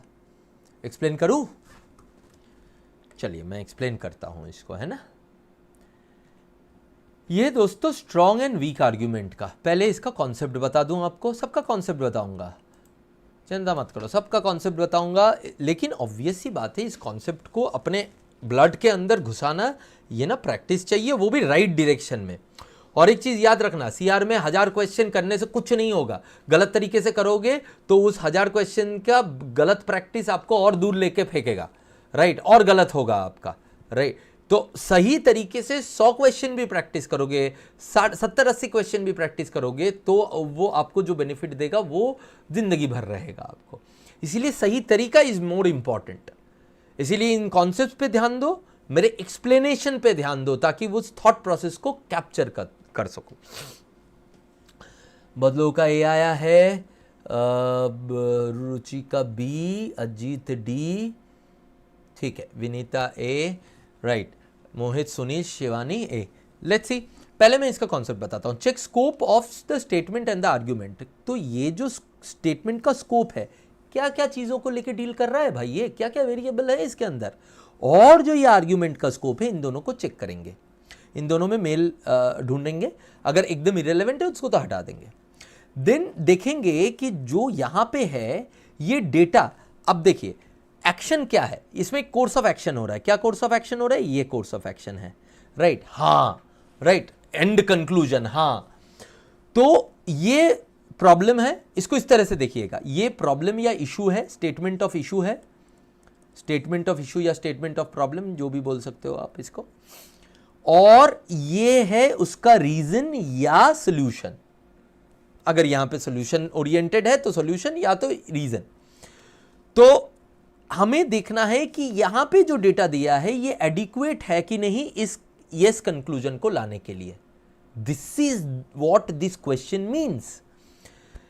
और अगर कोर्स ऑफ एक्शन है, अगर कोर्स ऑफ एक्शन मतलब सॉल्यूशन है, तो देखना है कि is this solution that can actually solve a problem that has been stated here. तो फिर से दोहरा रहा हूं, ध्यान से सुनना।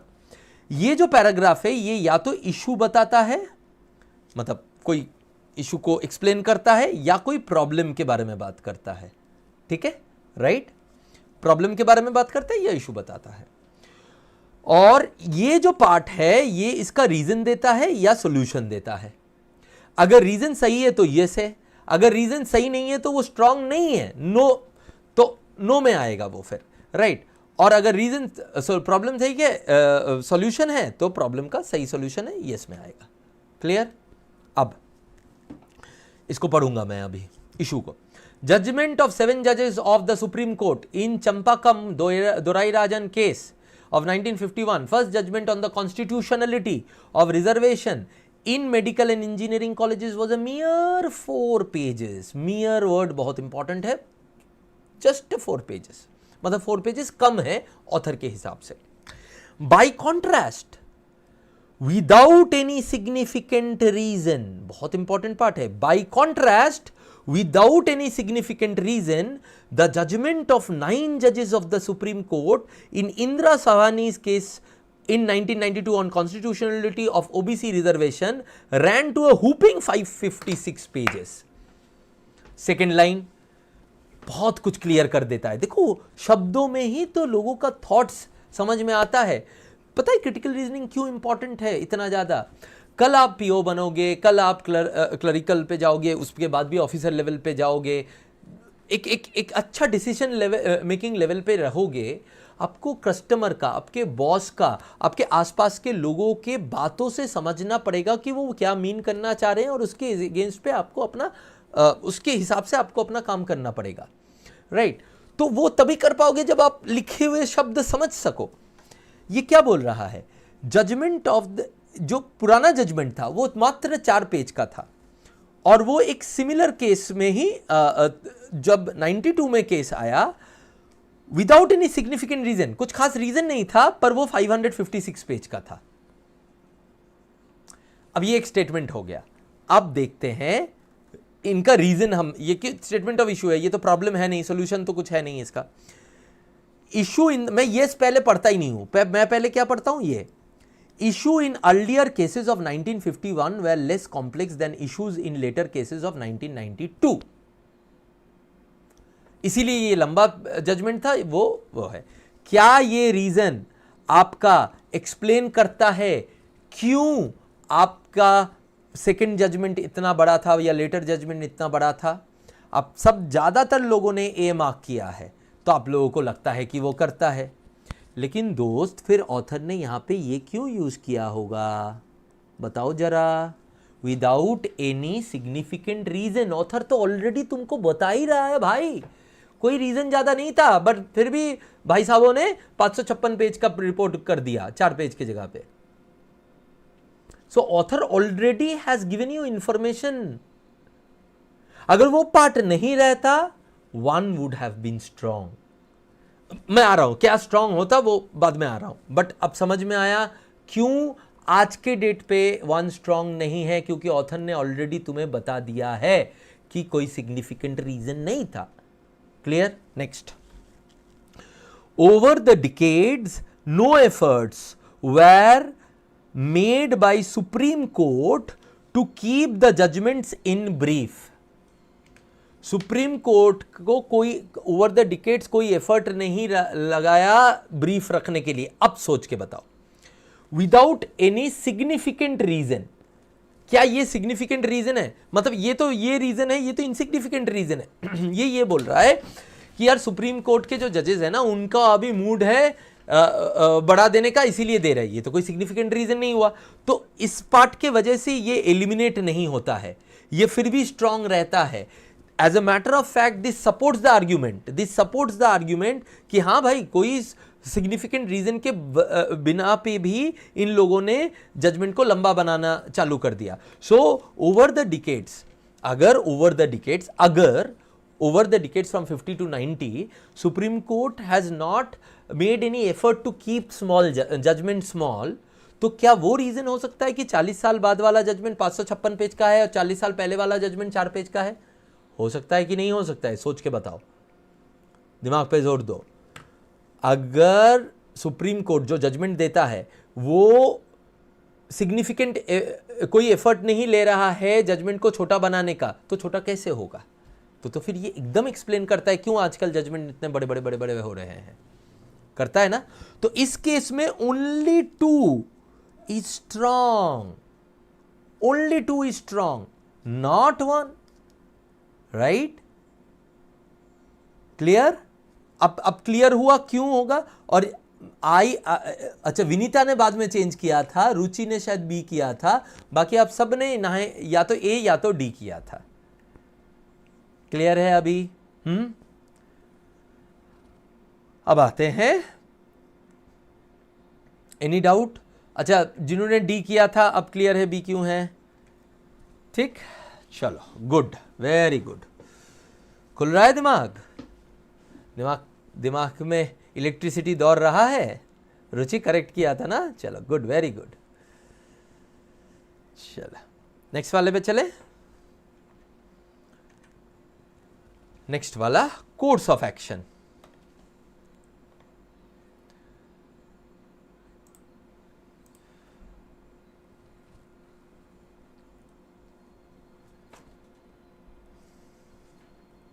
चलो, वेरी गुड। अब ये वाला करो, 440 वोल्ट। अरे वाह, good good good.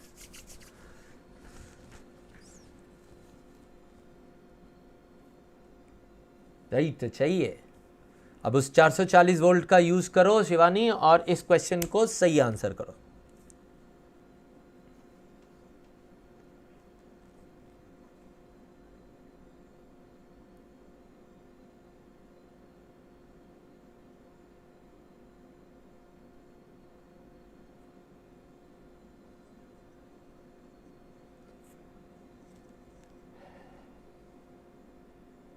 Course of action काफ़ी बार आ रहा है आजकल बैंकिंग के एग्जाम्स में।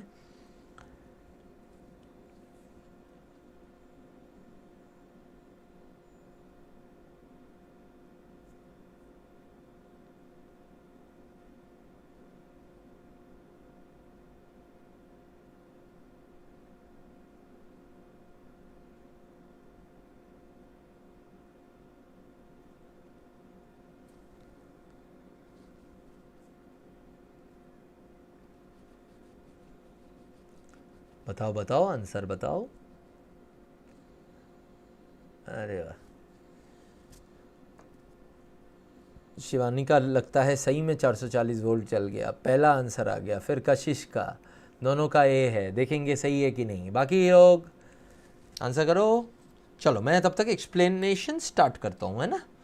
पहले तो देखेंगे ये कोर्स ऑफ एक्शन का क्वेश्चन है, तो कोर्स ऑफ एक्शन में how do we move forward, what is the rule, क्योंकि कॉन्सेप्ट समझना बहुत ज़रूरी है। कॉन्सेप्ट नहीं समझेंगे तो वो तो गलत तरीका हो जाएगा, राइट। क्वेश्चन करने का तरीका आना चाहिए हमें पहले तो उस कॉन्सेप्ट का। Focus on solving the problem.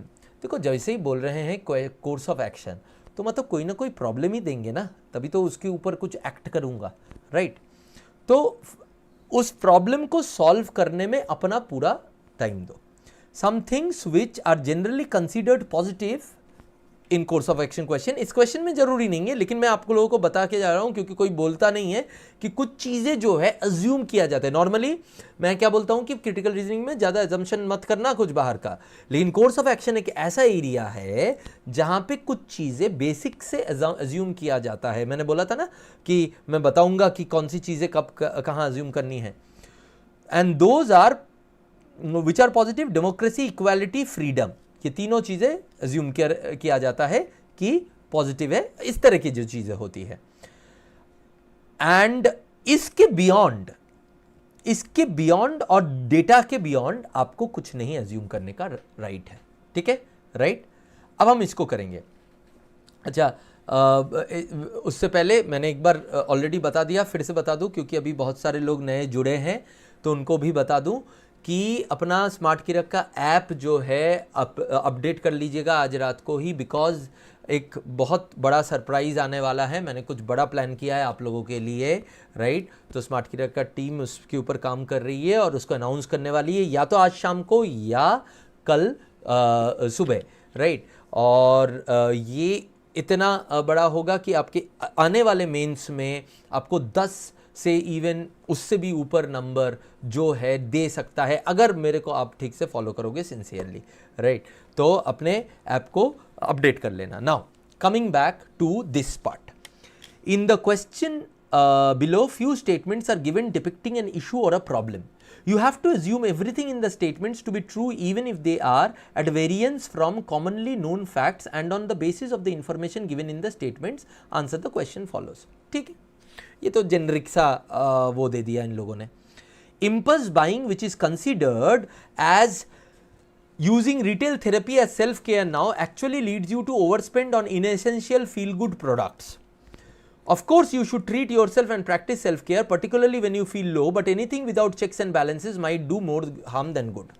तो ऑथर का कहना ये है, आइडिया भी ऑथर का समझ में आ रहा है हमें, कि वो इशू तो उठाया इम्पल्स बाइंग। जब हम दुखी होते हैं तब कुछ अच्छा फील करने के लिए कुछ खरीद लेते हैं, राइट। मैं नॉर्मली खाना ही खरीदता हूँ, तो इसीलिए I can understand that, okay. मेरे लिए फील गुड प्रोडक्ट या तो खाना होता है या तो किताब होता है, यही दोनों में खरीदता हूँ। आप लोगों के लिए अलग अलग होगा, किसी के लिए कपड़े होंगे, किसी के लिए ज्वेलरी होगी, बट ऐसा सभी का होता है ना, हमारे अपने अपने। तो आपका क्या है वो आप डाल सकते हो यहाँ पे कि आपका फील गुड इम्पल्स बाइंग क्या है। अब ऑथर का कहना ये है कि दोस्त, ऑफ कोर्स आपको इसका राइट है, आप कर सकते हो, पर दोस्त चेक एंड बैलेंसेस के बिना करोगे ना तो वो ज़्यादा हार्म करेगा, वो ज़्यादा हार्म करेगा आपको रादर देन गुड। क्योंकि आप फील गुड के लिए गए और पता चला, एक एग्जांपल देता हूँ मैं, मतलब ये ना मैं इतना अचानक से मुझे ऐसा लगा कि आप लोगों के साथ शिवानी का भी फूड वाला वेरी गुड, ठीक है। बाकियों का क्या है। अब मेरा एक दोस्त था, हाँ, उसको ऐसा जब क्या हुआ कि बहुत पुरानी बात है आज से, तब मैंने नौकरी स्टार्ट ही किया था bank. I started my career, बहुत लोगों को पता भी होगा कि I started my career in the banking segment and insurance segment, right. MBA के बाद I was hired by ICICI, तो वहाँ पे, तो बॉम्बे में हम दोनों रहते थे, रूममेट था हमारा। तो वो उसको क्या हुआ कि उसकी जो है एक बार ऐसा हुआ कि फॉर सम रीज़न उसकी अपने जो है एक स्पेशल फ्रेंड गर्लफ्रेंड के साथ झगड़ा हुआ, और वो हुआ और उसने बोला कि चल आज मैं अपने तरफ से तेरे को पार्टी दूंगा जस्ट टू फील गुड। यार बढ़िया है, मेरे को पार्टी देगा, मेरे को तो कोई भी पार्टी देता है, मैं चला जाता हूँ। और तब तक चला जाता था, अभी नहीं जाता हूँ, बट तब चला जाता था। यार बैचलर आदमी था, कोई भी बोलता था पार्टी है तो मैं चला जाता था, तो चला गया, राइट। और भाई साहब मैं देखता हूँ कि कहाँ लेके गया, वो लेके चला गया मुझे एक वहाँ पे मुंबई में there was this huge hotel उस टाइम पे 5 स्टार, तो वहाँ पे लेके चला गया वो, ठीक है, लीला करके नाम था, अभी भी शायद है, अभी I don't stay in Mumbai. तो वो गया लेके, मैं बोला क्या कर रहा है भाई तू यहाँ पे क्यों लेके आया? बोला नहीं नहीं आज आई वांट टू शो कि मैं भी बहुत बड़ा हूँ। अब वो गया, मैंने बोला मैं डर रहा हूँ, ठीक है, और मैं देख रहा हूँ कि वो ऑर्डर पे ऑर्डर डाल रहा है। मैं बोला और 2 दोस्तों को और बुला लिया उसने, बोले यार सब ऑर्डर दे रहे, मैं भी दे दिया। अब फिर आई बिल की बारी, अब बिल की बारी उसने फिर उड़ी उड़ी में कार्ड वार्ड डाल दिया। अगले दिन सुबह उठा और फिर मैं बोला कि वो सुबह मेरे से लेट उठता था, मैं 6:30 बजे उठता था, वो 7:30 बजे मुझे उठाना पड़ता था। मैं देखूँ वो 5:30 बजे से उठा हुआ है। मैंने क्या हुआ? अरे यार कल ना मैंने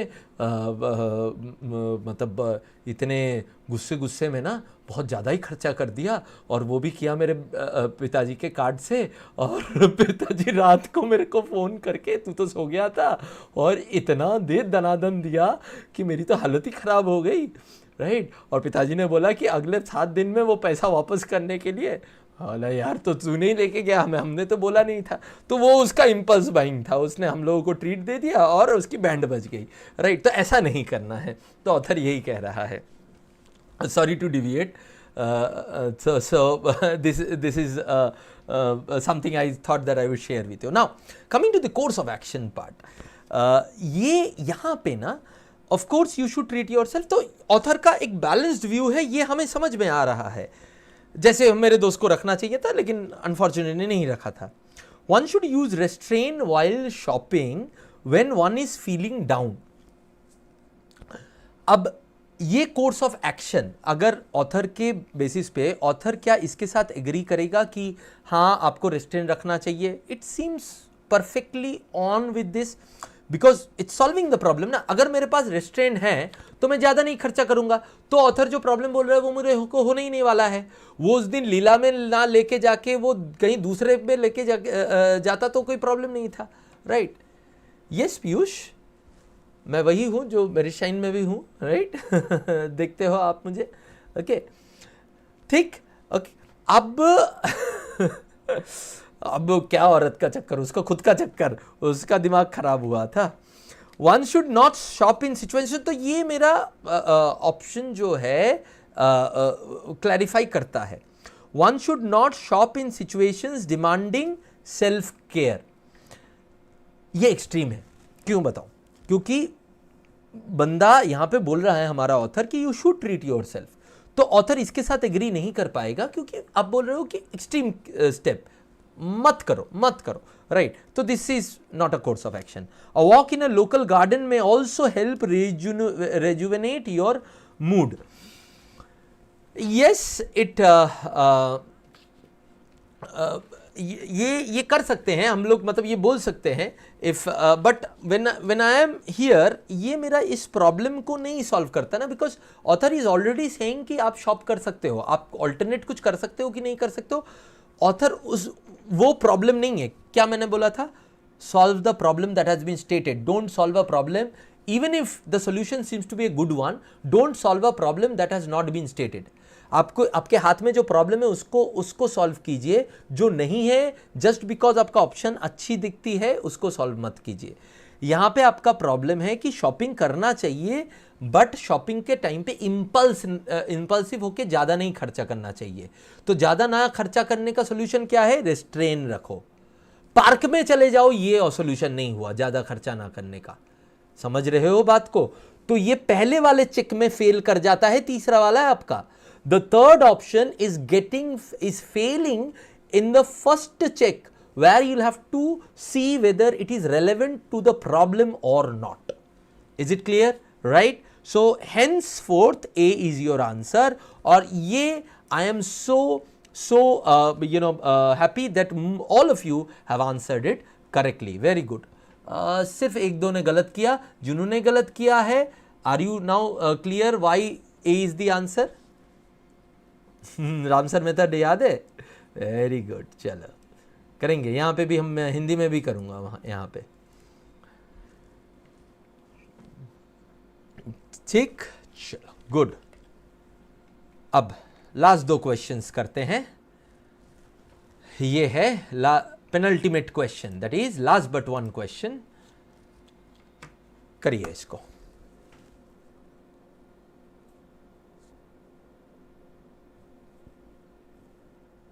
गुड विनीता, चलिए बहुत अच्छा। अच्छा रुचि, आपने भी गलत मार्क किया था, ठीक है।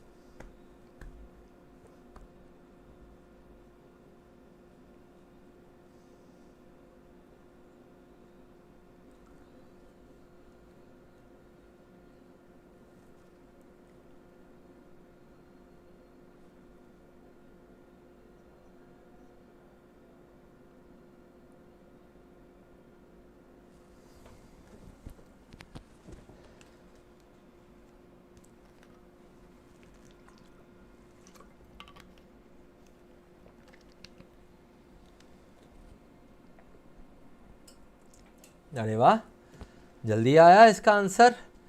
सबका 440 वोल्ट खुल गया क्या? ये आसान था, सही वही सोचूं मैं।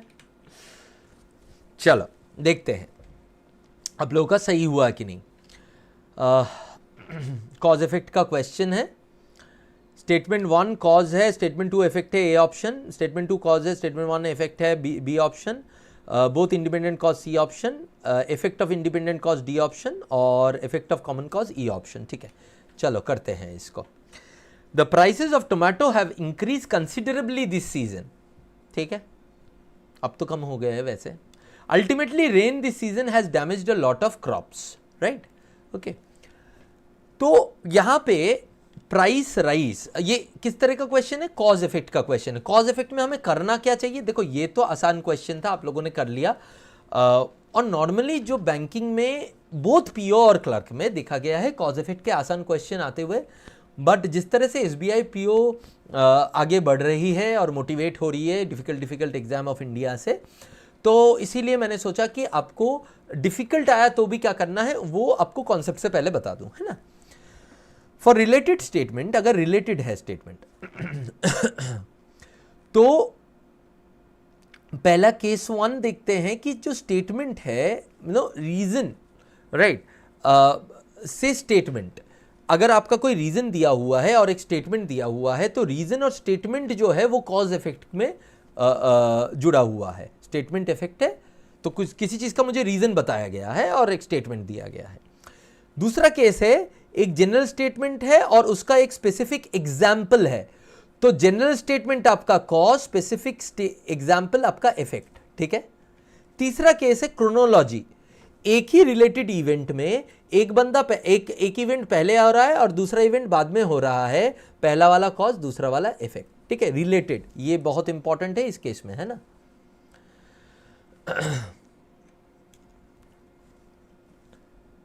फॉर अनरिलेटेड स्टेटमेंट क्या होगा?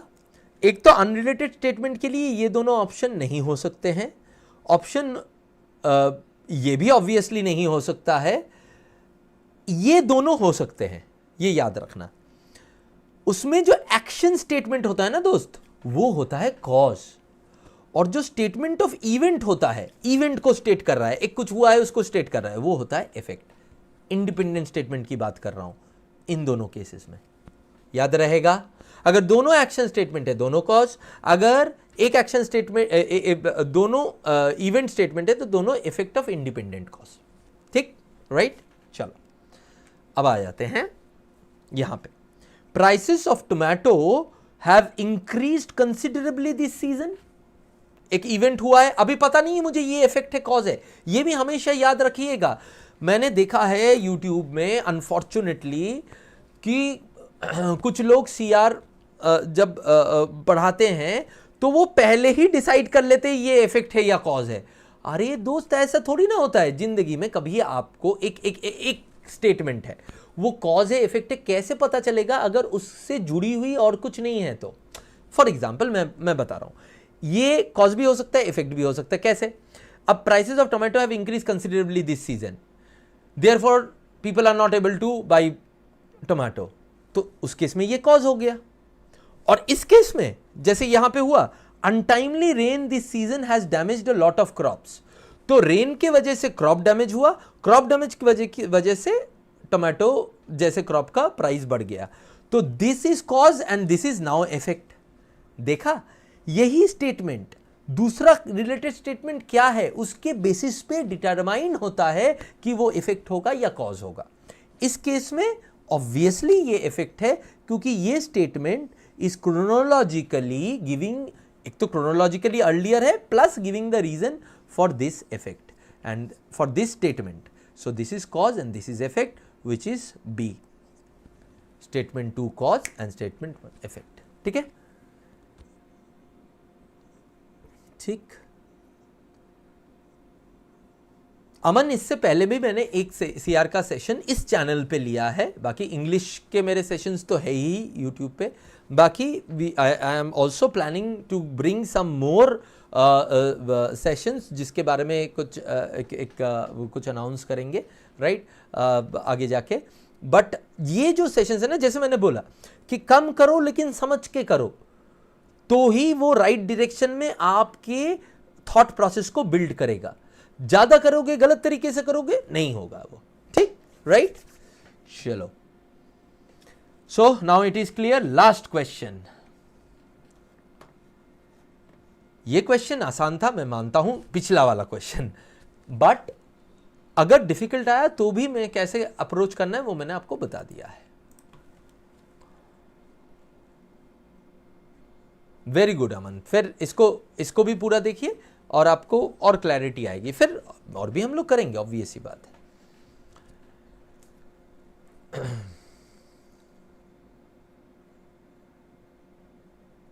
हाँ हाँ, और प्रैक्टिस करेंगे, बट कॉन्सेप्ट्स को अपने पास ना लिख के रख देना, है ना अमन, ताकि आप जब खुद भी प्रैक्टिस करो ना दोस्त, तब भी आप खुद से वही चीजें ट्राई करो जो मैं आपको बताते जाता हूं, है ना, वही टेक्निक उसी तरीके से।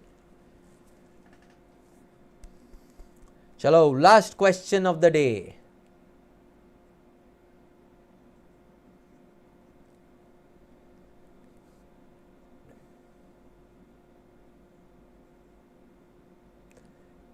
इस क्वेश्चन के बाद ना मैं एक समराइज करूंगा प्रोसेस को, उसको ध्यान से देख लेना, लिख भी लेना।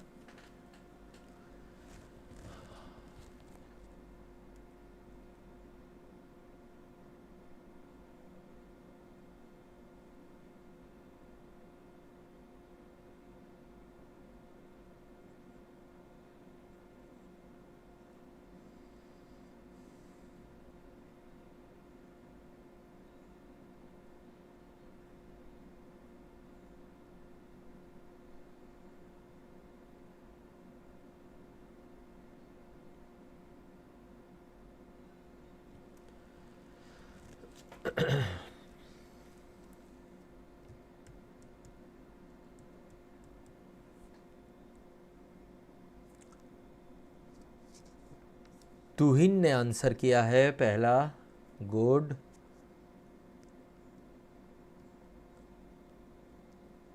अजीत का भी आंसर आ गया।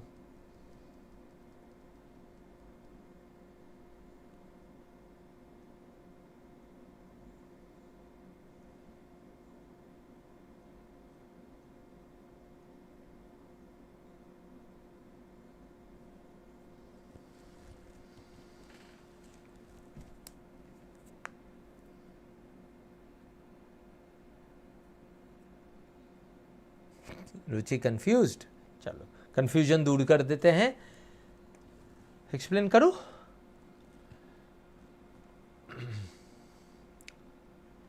चलो देखते हैं, नेक्स्ट वाला स्लाइड पे जाते हैं और मैं अपने आप को फिर से प्रकट करता हूँ। ये आ गया मैं, ठीक है। In the following question, a paragraph is given followed by 5 options, each giving a conclusion which may or may not follow. Choose the one which reflects the conclusion that follows. तो conclusion वाला question है। conclusion वाले question में हमें करना कैसे चाहिए? पहले तो कंक्लूजन वाला क्वेश्चन हमेशा it is specific to the case से बाहर नहीं जाता है वो, राइट? ओके, अब इसमें ना केस से बाहर नहीं जाता है और कुछ नया वेरिएबल भी नहीं आता है, कुछ नया नहीं जोड़ के आता है, और रीस्टेटमेंट जैसे का जैसे यहां पे लिखा हुआ है वैसा का वैसा अगर किसी ने बोल दिया तो वो उसको कंक्लूजन नहीं बोलेंगे। समरी हो सकता है, मतलब summarising, partial summary, full summary, right? पूरे चीज का समराइज करना या कोई एक पार्ट का समराइज करना। Then logical extension of an argument, इस आर्ग्यूमेंट को आगे बढ़ा के लेके जाके कुछ बोल रहा हूं, ठीक है, तो वो आ सकता है। और अगर ये प्रॉब्लम स्टेटमेंट है तो कोर्स ऑफ एक्शन को भी मैं कंक्लूजन बोल सकता हूं, याद रहेगा, राइट? ओके, ये आप लोगों को इतना कंफ्यूजन होता है ना कि सर यहाँ पे तो ये कोर्स ऑफ एक्शन है, ये कंक्लूजन क्यों नहीं है? वो इसलिए क्योंकि व्हेन वी से कंक्लूजन वी मीन दिस। तो क्या क्या कंक्लूजन हो सकता है वो आपको पता होना जरूरी है, वो लिस्ट आपके दिमाग में होनी जरूरी है, तब आपको कोई कंफ्यूजन नहीं है। जब मैं बोलता हूं ना कि क्यों जो मुझसे सीआर पढ़ के जाते हैं उन स्टूडेंट्स को कोई प्रॉब्लम नहीं होता है, उनको कोई क्लैरिटी में इशू नहीं होता, वो इसलिए क्योंकि आपको पता तो होना चाहिए क्या क्या चीजें होती है नहीं होती है, वो ये है। अब हम लोग इस पैराग्राफ को पढ़ेंगे। Bio CNG is an advanced version of biogas produced from organic sources such as animal manure, that is farmyard manure and food waste। तो बायो सीएनजी जो है बायोगैस का एडवांस वर्जन है, ऑर्गेनिक सोर्स से आता है। दो ऑर्गेनिक सोर्सेज का नाम लिया है, फूड वेस्ट और animal manure. Biogas has been traditionally used in India's rural landscape, ये तो यूज हुआ ही है। Amul's move is also in sync, अच्छा, Amul's move is also in sync with Centre's initiative to promote cleaner fuel as well as bring down the country's dependence on imported and expensive fossil fuels। तो अब ये paragraph जहाँ से लिया होगा, मतलब ये इन्फ्रेंस की ज़रूरत नहीं है, लेकिन आपको पता चली गया होगा कि अमूल शायद बायो सीएनजी के उसमें कुछ काम कर रहा है। इन्फ्रेंस आप ले ही सकते हो इसको, राइट? अमूल बायो सीएनजी के एरिया में कोई काम कर रहा है, बट उसके बाद का पैराग्राफ है, बायो सीएनजी के बारे में एक्सप्लेन कर दिया, बायोगैस से कैसे रिलेटेड है, और बायोगैस पहले यूज होता था, और अमूल अभी जो ये इनिशिएटिव ले रहा है वो सेंटर जो चाहता है कि फॉसिल फ्यूल के ऊपर जो हमारा डिपेंडेंसी है उसको कम करना, that is something that Amul is reciprocating by moving into this bio CNG area. Now I'll go on to the options और इस नजरिए से उनको एलिमिनेट या चूज करेंगे। पहला, while bio CNG is a cleaner fuel alternative, its production might entail significant cost and infrastructure investment। ठीक है, but it's like a new data, it's a new data, new variable। मेरे हिसाब से तो नहीं है, बट आपको समझ में नहीं आया तो क्वेश्चन मार्क के आगे बढ़ो। The widespread adoption of bio CNG, again यहां पे वही वाला टेक्निक हम यूज करेंगे। हमारे पास 5 ऑप्शन है, हमें बेस्ट ऑप्शन चूज करना है, तो ऑप्शन को इवेल्युएट करना is a task of CR. आप कभी भी ये मत सोचिएगा कि आपका आंसर एकदम बुल्स आई है इस चीज में कि वही आंसर हो सकता था और वही है, ऐसा बहुत कम केस में होगा, क्योंकि ये क्वांट जैसा नहीं है। मैंने बोला था, मैंने वो डिफरेंस बीच में पूरा एक्सप्लेन किया था, अगर वो नहीं देखा है तो वो वाला पार्ट जाके पूरा देख लेना, राइट? समझ में आ जाएगा मैं क्या बोल रहा हूं। तो ये रिलेवेंट तो नहीं लग रहा है new data. The widespread adoption of bio CNG faces challenges in scalability and accessibility across region. हाँ ठीक है, प्रॉब्लम बता रहे हो, लेकिन ये तो बहुत far away from this passage है, इसको कंक्लूजन इस पैसेज का तो बोल नहीं सकते, बहुत कुछ एज्यूम करना पड़ेगा। Eliminate. The shift towards cleaner fuel alternatives such as bio CNG will significantly aid in government's goal of reducing reliance on costly fossil fuels। अब देखो यहां क्या हो रहा है। is in sync with center's initiative to promote cleaner fuel as well as bring down the country's dependence। तो bio CNG के वजह से डिपेंडेंसी कम होती है, ये तो हमें पता चल गया। तो क्या और गवर्नमेंट वो चाहती है वो भी पता चल गया। So the shift towards cleaner, it is like summarising this part partial summary है ये दोस्त, इस पार्ट की पार्शियल समरी है। The shift towards cleaner fuel alternatives will significantly aid in government's goal of reducing reliance on costly fossil fuel. यही तो यहां पे बोला गया है, उसी को समराइज किया गया है। परफेक्टली ऑल राइट, राइट, इसको रख देंगे, बाकी ऑप्शंस भी पढ़ेंगे। वाइल बायो सीएनजी, मतलब एबीसी में सी बेटर है, उसमें कोई डाउट नहीं है।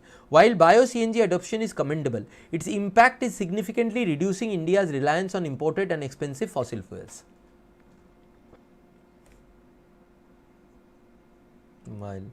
ये आउटसाइड द स्कोप चला गया, बहुत सारे न्यू वेरिएबल, इंडिया ऐसा ऑलरेडी कर चुकी है और इसके वजह से उसका रिलायंस कम हो रहा है, ये बोल रहा है। इज सिग्निफिकेंटली रिड्यूसिंग, इसके बारे में मेरे पास डेटा नहीं है, it is outside the scope of the paragraph, eliminated.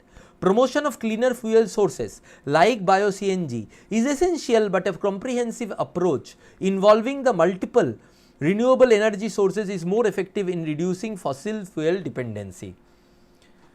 यार ये तो बोल रहा है alternate करो यार, इस चीज से जहां पे बोल रहा है कि bio CNG is a good method to take on reliance और solve our over dependency on fossil fuel, उस पैराग्राफ का ये थोड़ी ना कंक्लूजन हो सकता है, समरी हो सकता है, कुछ भी हो सकता है।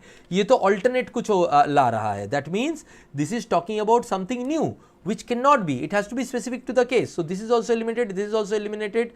ये क्वेश्चन मार्क था, ये eliminated हो गया, ये इससे और बेटर था, तो C is the answer, right? अब कंफ्यूजन दूर, why C is the answer? अब मैं इस पूरे चीज को, मेरे जो थॉट प्रोसेस को है, इन चीजों को लेते हुए कैसे समराइज करना है वो बताता हूं आगे। अमन कहते हैं कि डी को एक्सप्लेन करें। UC while bio CNG adoption is commendable, D को फिर से एक्सप्लेन कर रहा हूं, ध्यान से सुनना। It's impact is significantly reducing India's reliance on imported and expensive fossil fuel. मतलब ये बोल रहा है कि इंडिया ने ऑलरेडी कर लिया है और इसके वजह से फॉसिल फ्यूल में कम हो गया है। ये एक सपोर्टिंग आर्ग्यूमेंट हो सकता था, बट कंक्लूजन तो नहीं हो सकता है ना, क्योंकि इसमें इतना डेटा नहीं है जिससे हमें पता चल पाए कि इंडिया ने ऑलरेडी ये कर लिया है कि नहीं। सिर्फ अमूल की बात किया है, जो सेंटर करना चाहती है ये बोला है, और अमूल का ये move in sync with centre की चाहत है ये भी बोला है। पर इससे कैसे हम कंक्लूड कर सकते हैं कि ऑलरेडी इंडिया ने कर लिया है? इंडिया तो बहुत बड़ा है ना, स्पेसिफिक टू द केस होना चाहिए ना। अमूल ने किया है का मतलब इंडिया ने कर लिया है ऐसा नहीं है ना, राइट? ठीक, ओके। फ्लो चार्ट शिवानी मैंने तो बनाए ही ना, फ्लो चार्ट तो बनाए। हर बार जब मैंने फ्लो चार्ट या माइंड मैप, मैंने पहले क्या बोला था, या तो जिस्ट बनाएंगे छोटे वालों का या तो माइंड मैप बनाएंगे। तो वो जो अभी मैंने जो एक्सप्लेन किया उसमें सारे में टेक्निक देखो वो फ्लो चार्ट का ही है। फ्लो चार्ट बोल के करो, नहीं बोल के करो, बट हमारे पास तो टाइम लिमिटेड है ना। उस लिमिटेड टाइम में हम सोच के उसको कैसे कर पा रहे। मैं जब आपको ये बोल बोल के कर रहा था तो क्या हो रहा था, एक से दूसरे पे फ्लो कर रहा था, दूसरे पे फ्लो कर रहा था। This is what flow chart and mind map is, है ना, राइट? बट वो लिख के करना नहीं है आपका, वो हो जाना चाहिए।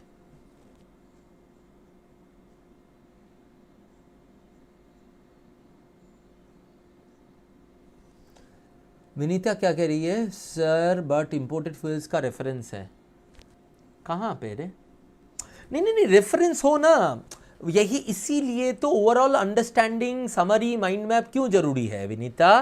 क्योंकि ये बंदा क्या कह रहा है, ऑथर यहाँ पे क्या कह रहा है। जस्ट बिकॉज एक आध वर्ड हमारा मैच खा रहा है, हम उस ऑप्शन को नहीं लेंगे। That's a very archaic way of doing things ना। इस तरह से हमारा कब सही है कब गलत है पता ही नहीं चलेगा। इतना मैं आपको एक्सप्लेन कर रहा हूं क्या स्पेसिफिक है, क्या कहाँ न्यू वेरिएबल यूज हुआ है, वो इसीलिए because that's how decision are made in real life if you are in a decision making cadre, right? तो होता क्या है कि आपका, आ रहा हूं अभिषेक आपके वाले में, आपका यहां पे जो दिया हुआ है वहां पे बोला है कि सेंटर इंपोर्टेड फ्यूल के ऊपर जो है डिपेंडेंसी कम करना चाहती है, और इसमें अमूल का जो बायो सीएनजी जो इनिशिएटिव है वो फिट बैठ रहा है। इससे मैं ये तो कंक्लूड कर सकता हूं कि clear alternative such as bio CNG पे अगर हम जाएंगे तो गवर्नमेंट का जो गोल है रिड्यूसिंग डिपेंडेंसी वो कम हो जाती है, राइट। बट यहां पे ये कह रहा है कि ऑलरेडी, डी कह रहा है कि ऑलरेडी आपका कम हो गया है। तो ये इंडिया में ऑलरेडी कम हो गया है, ये कहां से आप कंक्लूड कर पा रहे हो? पूरे पैराग्राफ में आपको ऐसा कोई भी इंडिकेशन देखा है? अगर हो ही गया है तो सेंटर की इनिशिएटिव क्यों है प्रमोट करने की? जब हो ही गया है तो सेंटर क्यों उसको प्रॉब्लम मानती है? अभी भी हुआ नहीं है ना दोस्त, ये तो नहीं इन्फरेबल है किसी भी हालत पे, राइट? ठीक है, सेंटर्स इनिशिएटिव से ऑप्शन सी का प्रायोरिटी दे सकते हैं बिकॉज सी ऑप्शन में गवर्नमेंट गोल्स दिया है।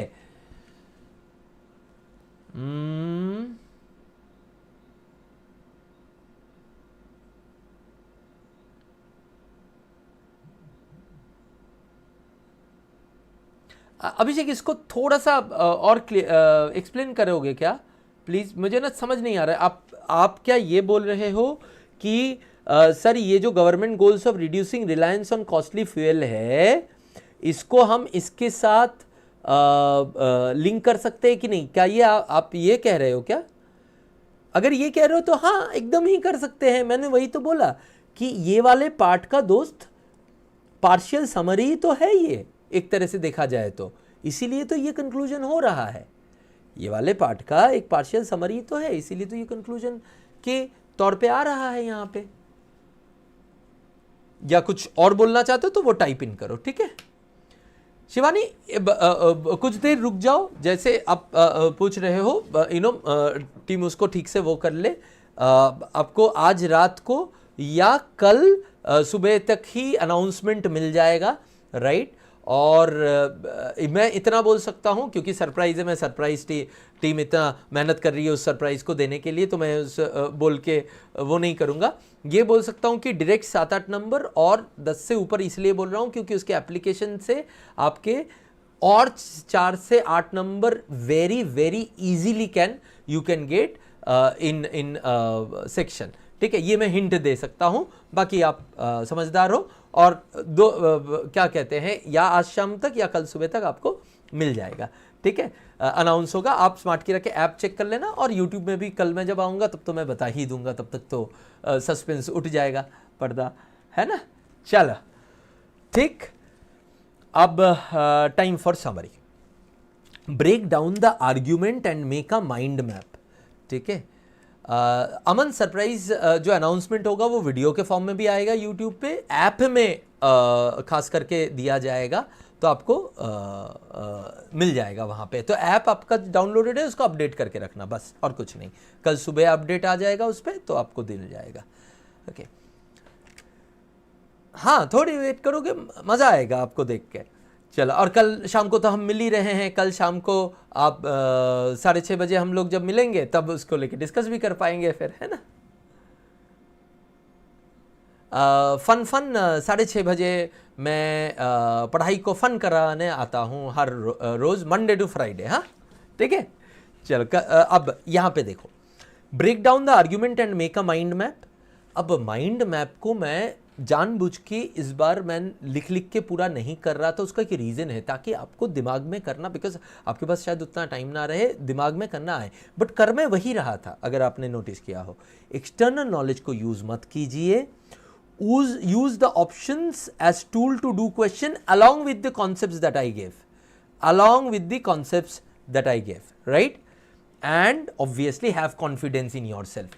और ये ना टेक्निक वेक्निक में मत जाना, कॉन्सेप्ट इज इंपॉर्टेंट, बट वो ना, क्या बोलूँ मैं उसको, शॉर्टकट्स में मत जाना सीआर के, कि ये देख लो ये वर्ड है कि नहीं, ये वर्ड मैच कर लो, ये मैच हो रहा है तो हो गया। नहीं नहीं, ऐसा नहीं होता है, राइट? क्रिटिकल रीजनिंग आपको दिया ही जाता है ताकि आप वो कर सको, जो जहाँ पे आपका ये रहे कि you are able to think beyond that boundary, ठीक है? क्रिटिकल रीजनिंग आपको दिया ही इसलिए जाता है कि आप उस बाउंड्री के बाहर सोच सके और इनोवेटिव सोल्यूशन ला सके। तो उसके लिए you need to do this, ठीक है, राइट? ओके, तो ये आप नोटिस करना। तो वो शॉर्टकट्स जाके लगेगा नहीं, इसीलिए तो क्रिटिकल रीजनिंग के क्वेश्चन दे रहे, और आप उसको शॉर्टकट से करना जा रहे हो, तो गलत ही होगा ना। चलिए ये हो गया, लंबा चल गया आज का क्लास, अभी ख़त्म। Thank you very much. कल मिलते हैं। कल I might take a live test, मेरा मूड है, एक बार देखता हूँ, अगर टेस्ट वेस्ट आ गया है तो मैं एक लाइव टेस्ट लूँगा, तो जुड़ जाइएगा कल, और फन करेंगे और बाकी तो देखेंगे। चलिए बाय बाय, गुड नाइट।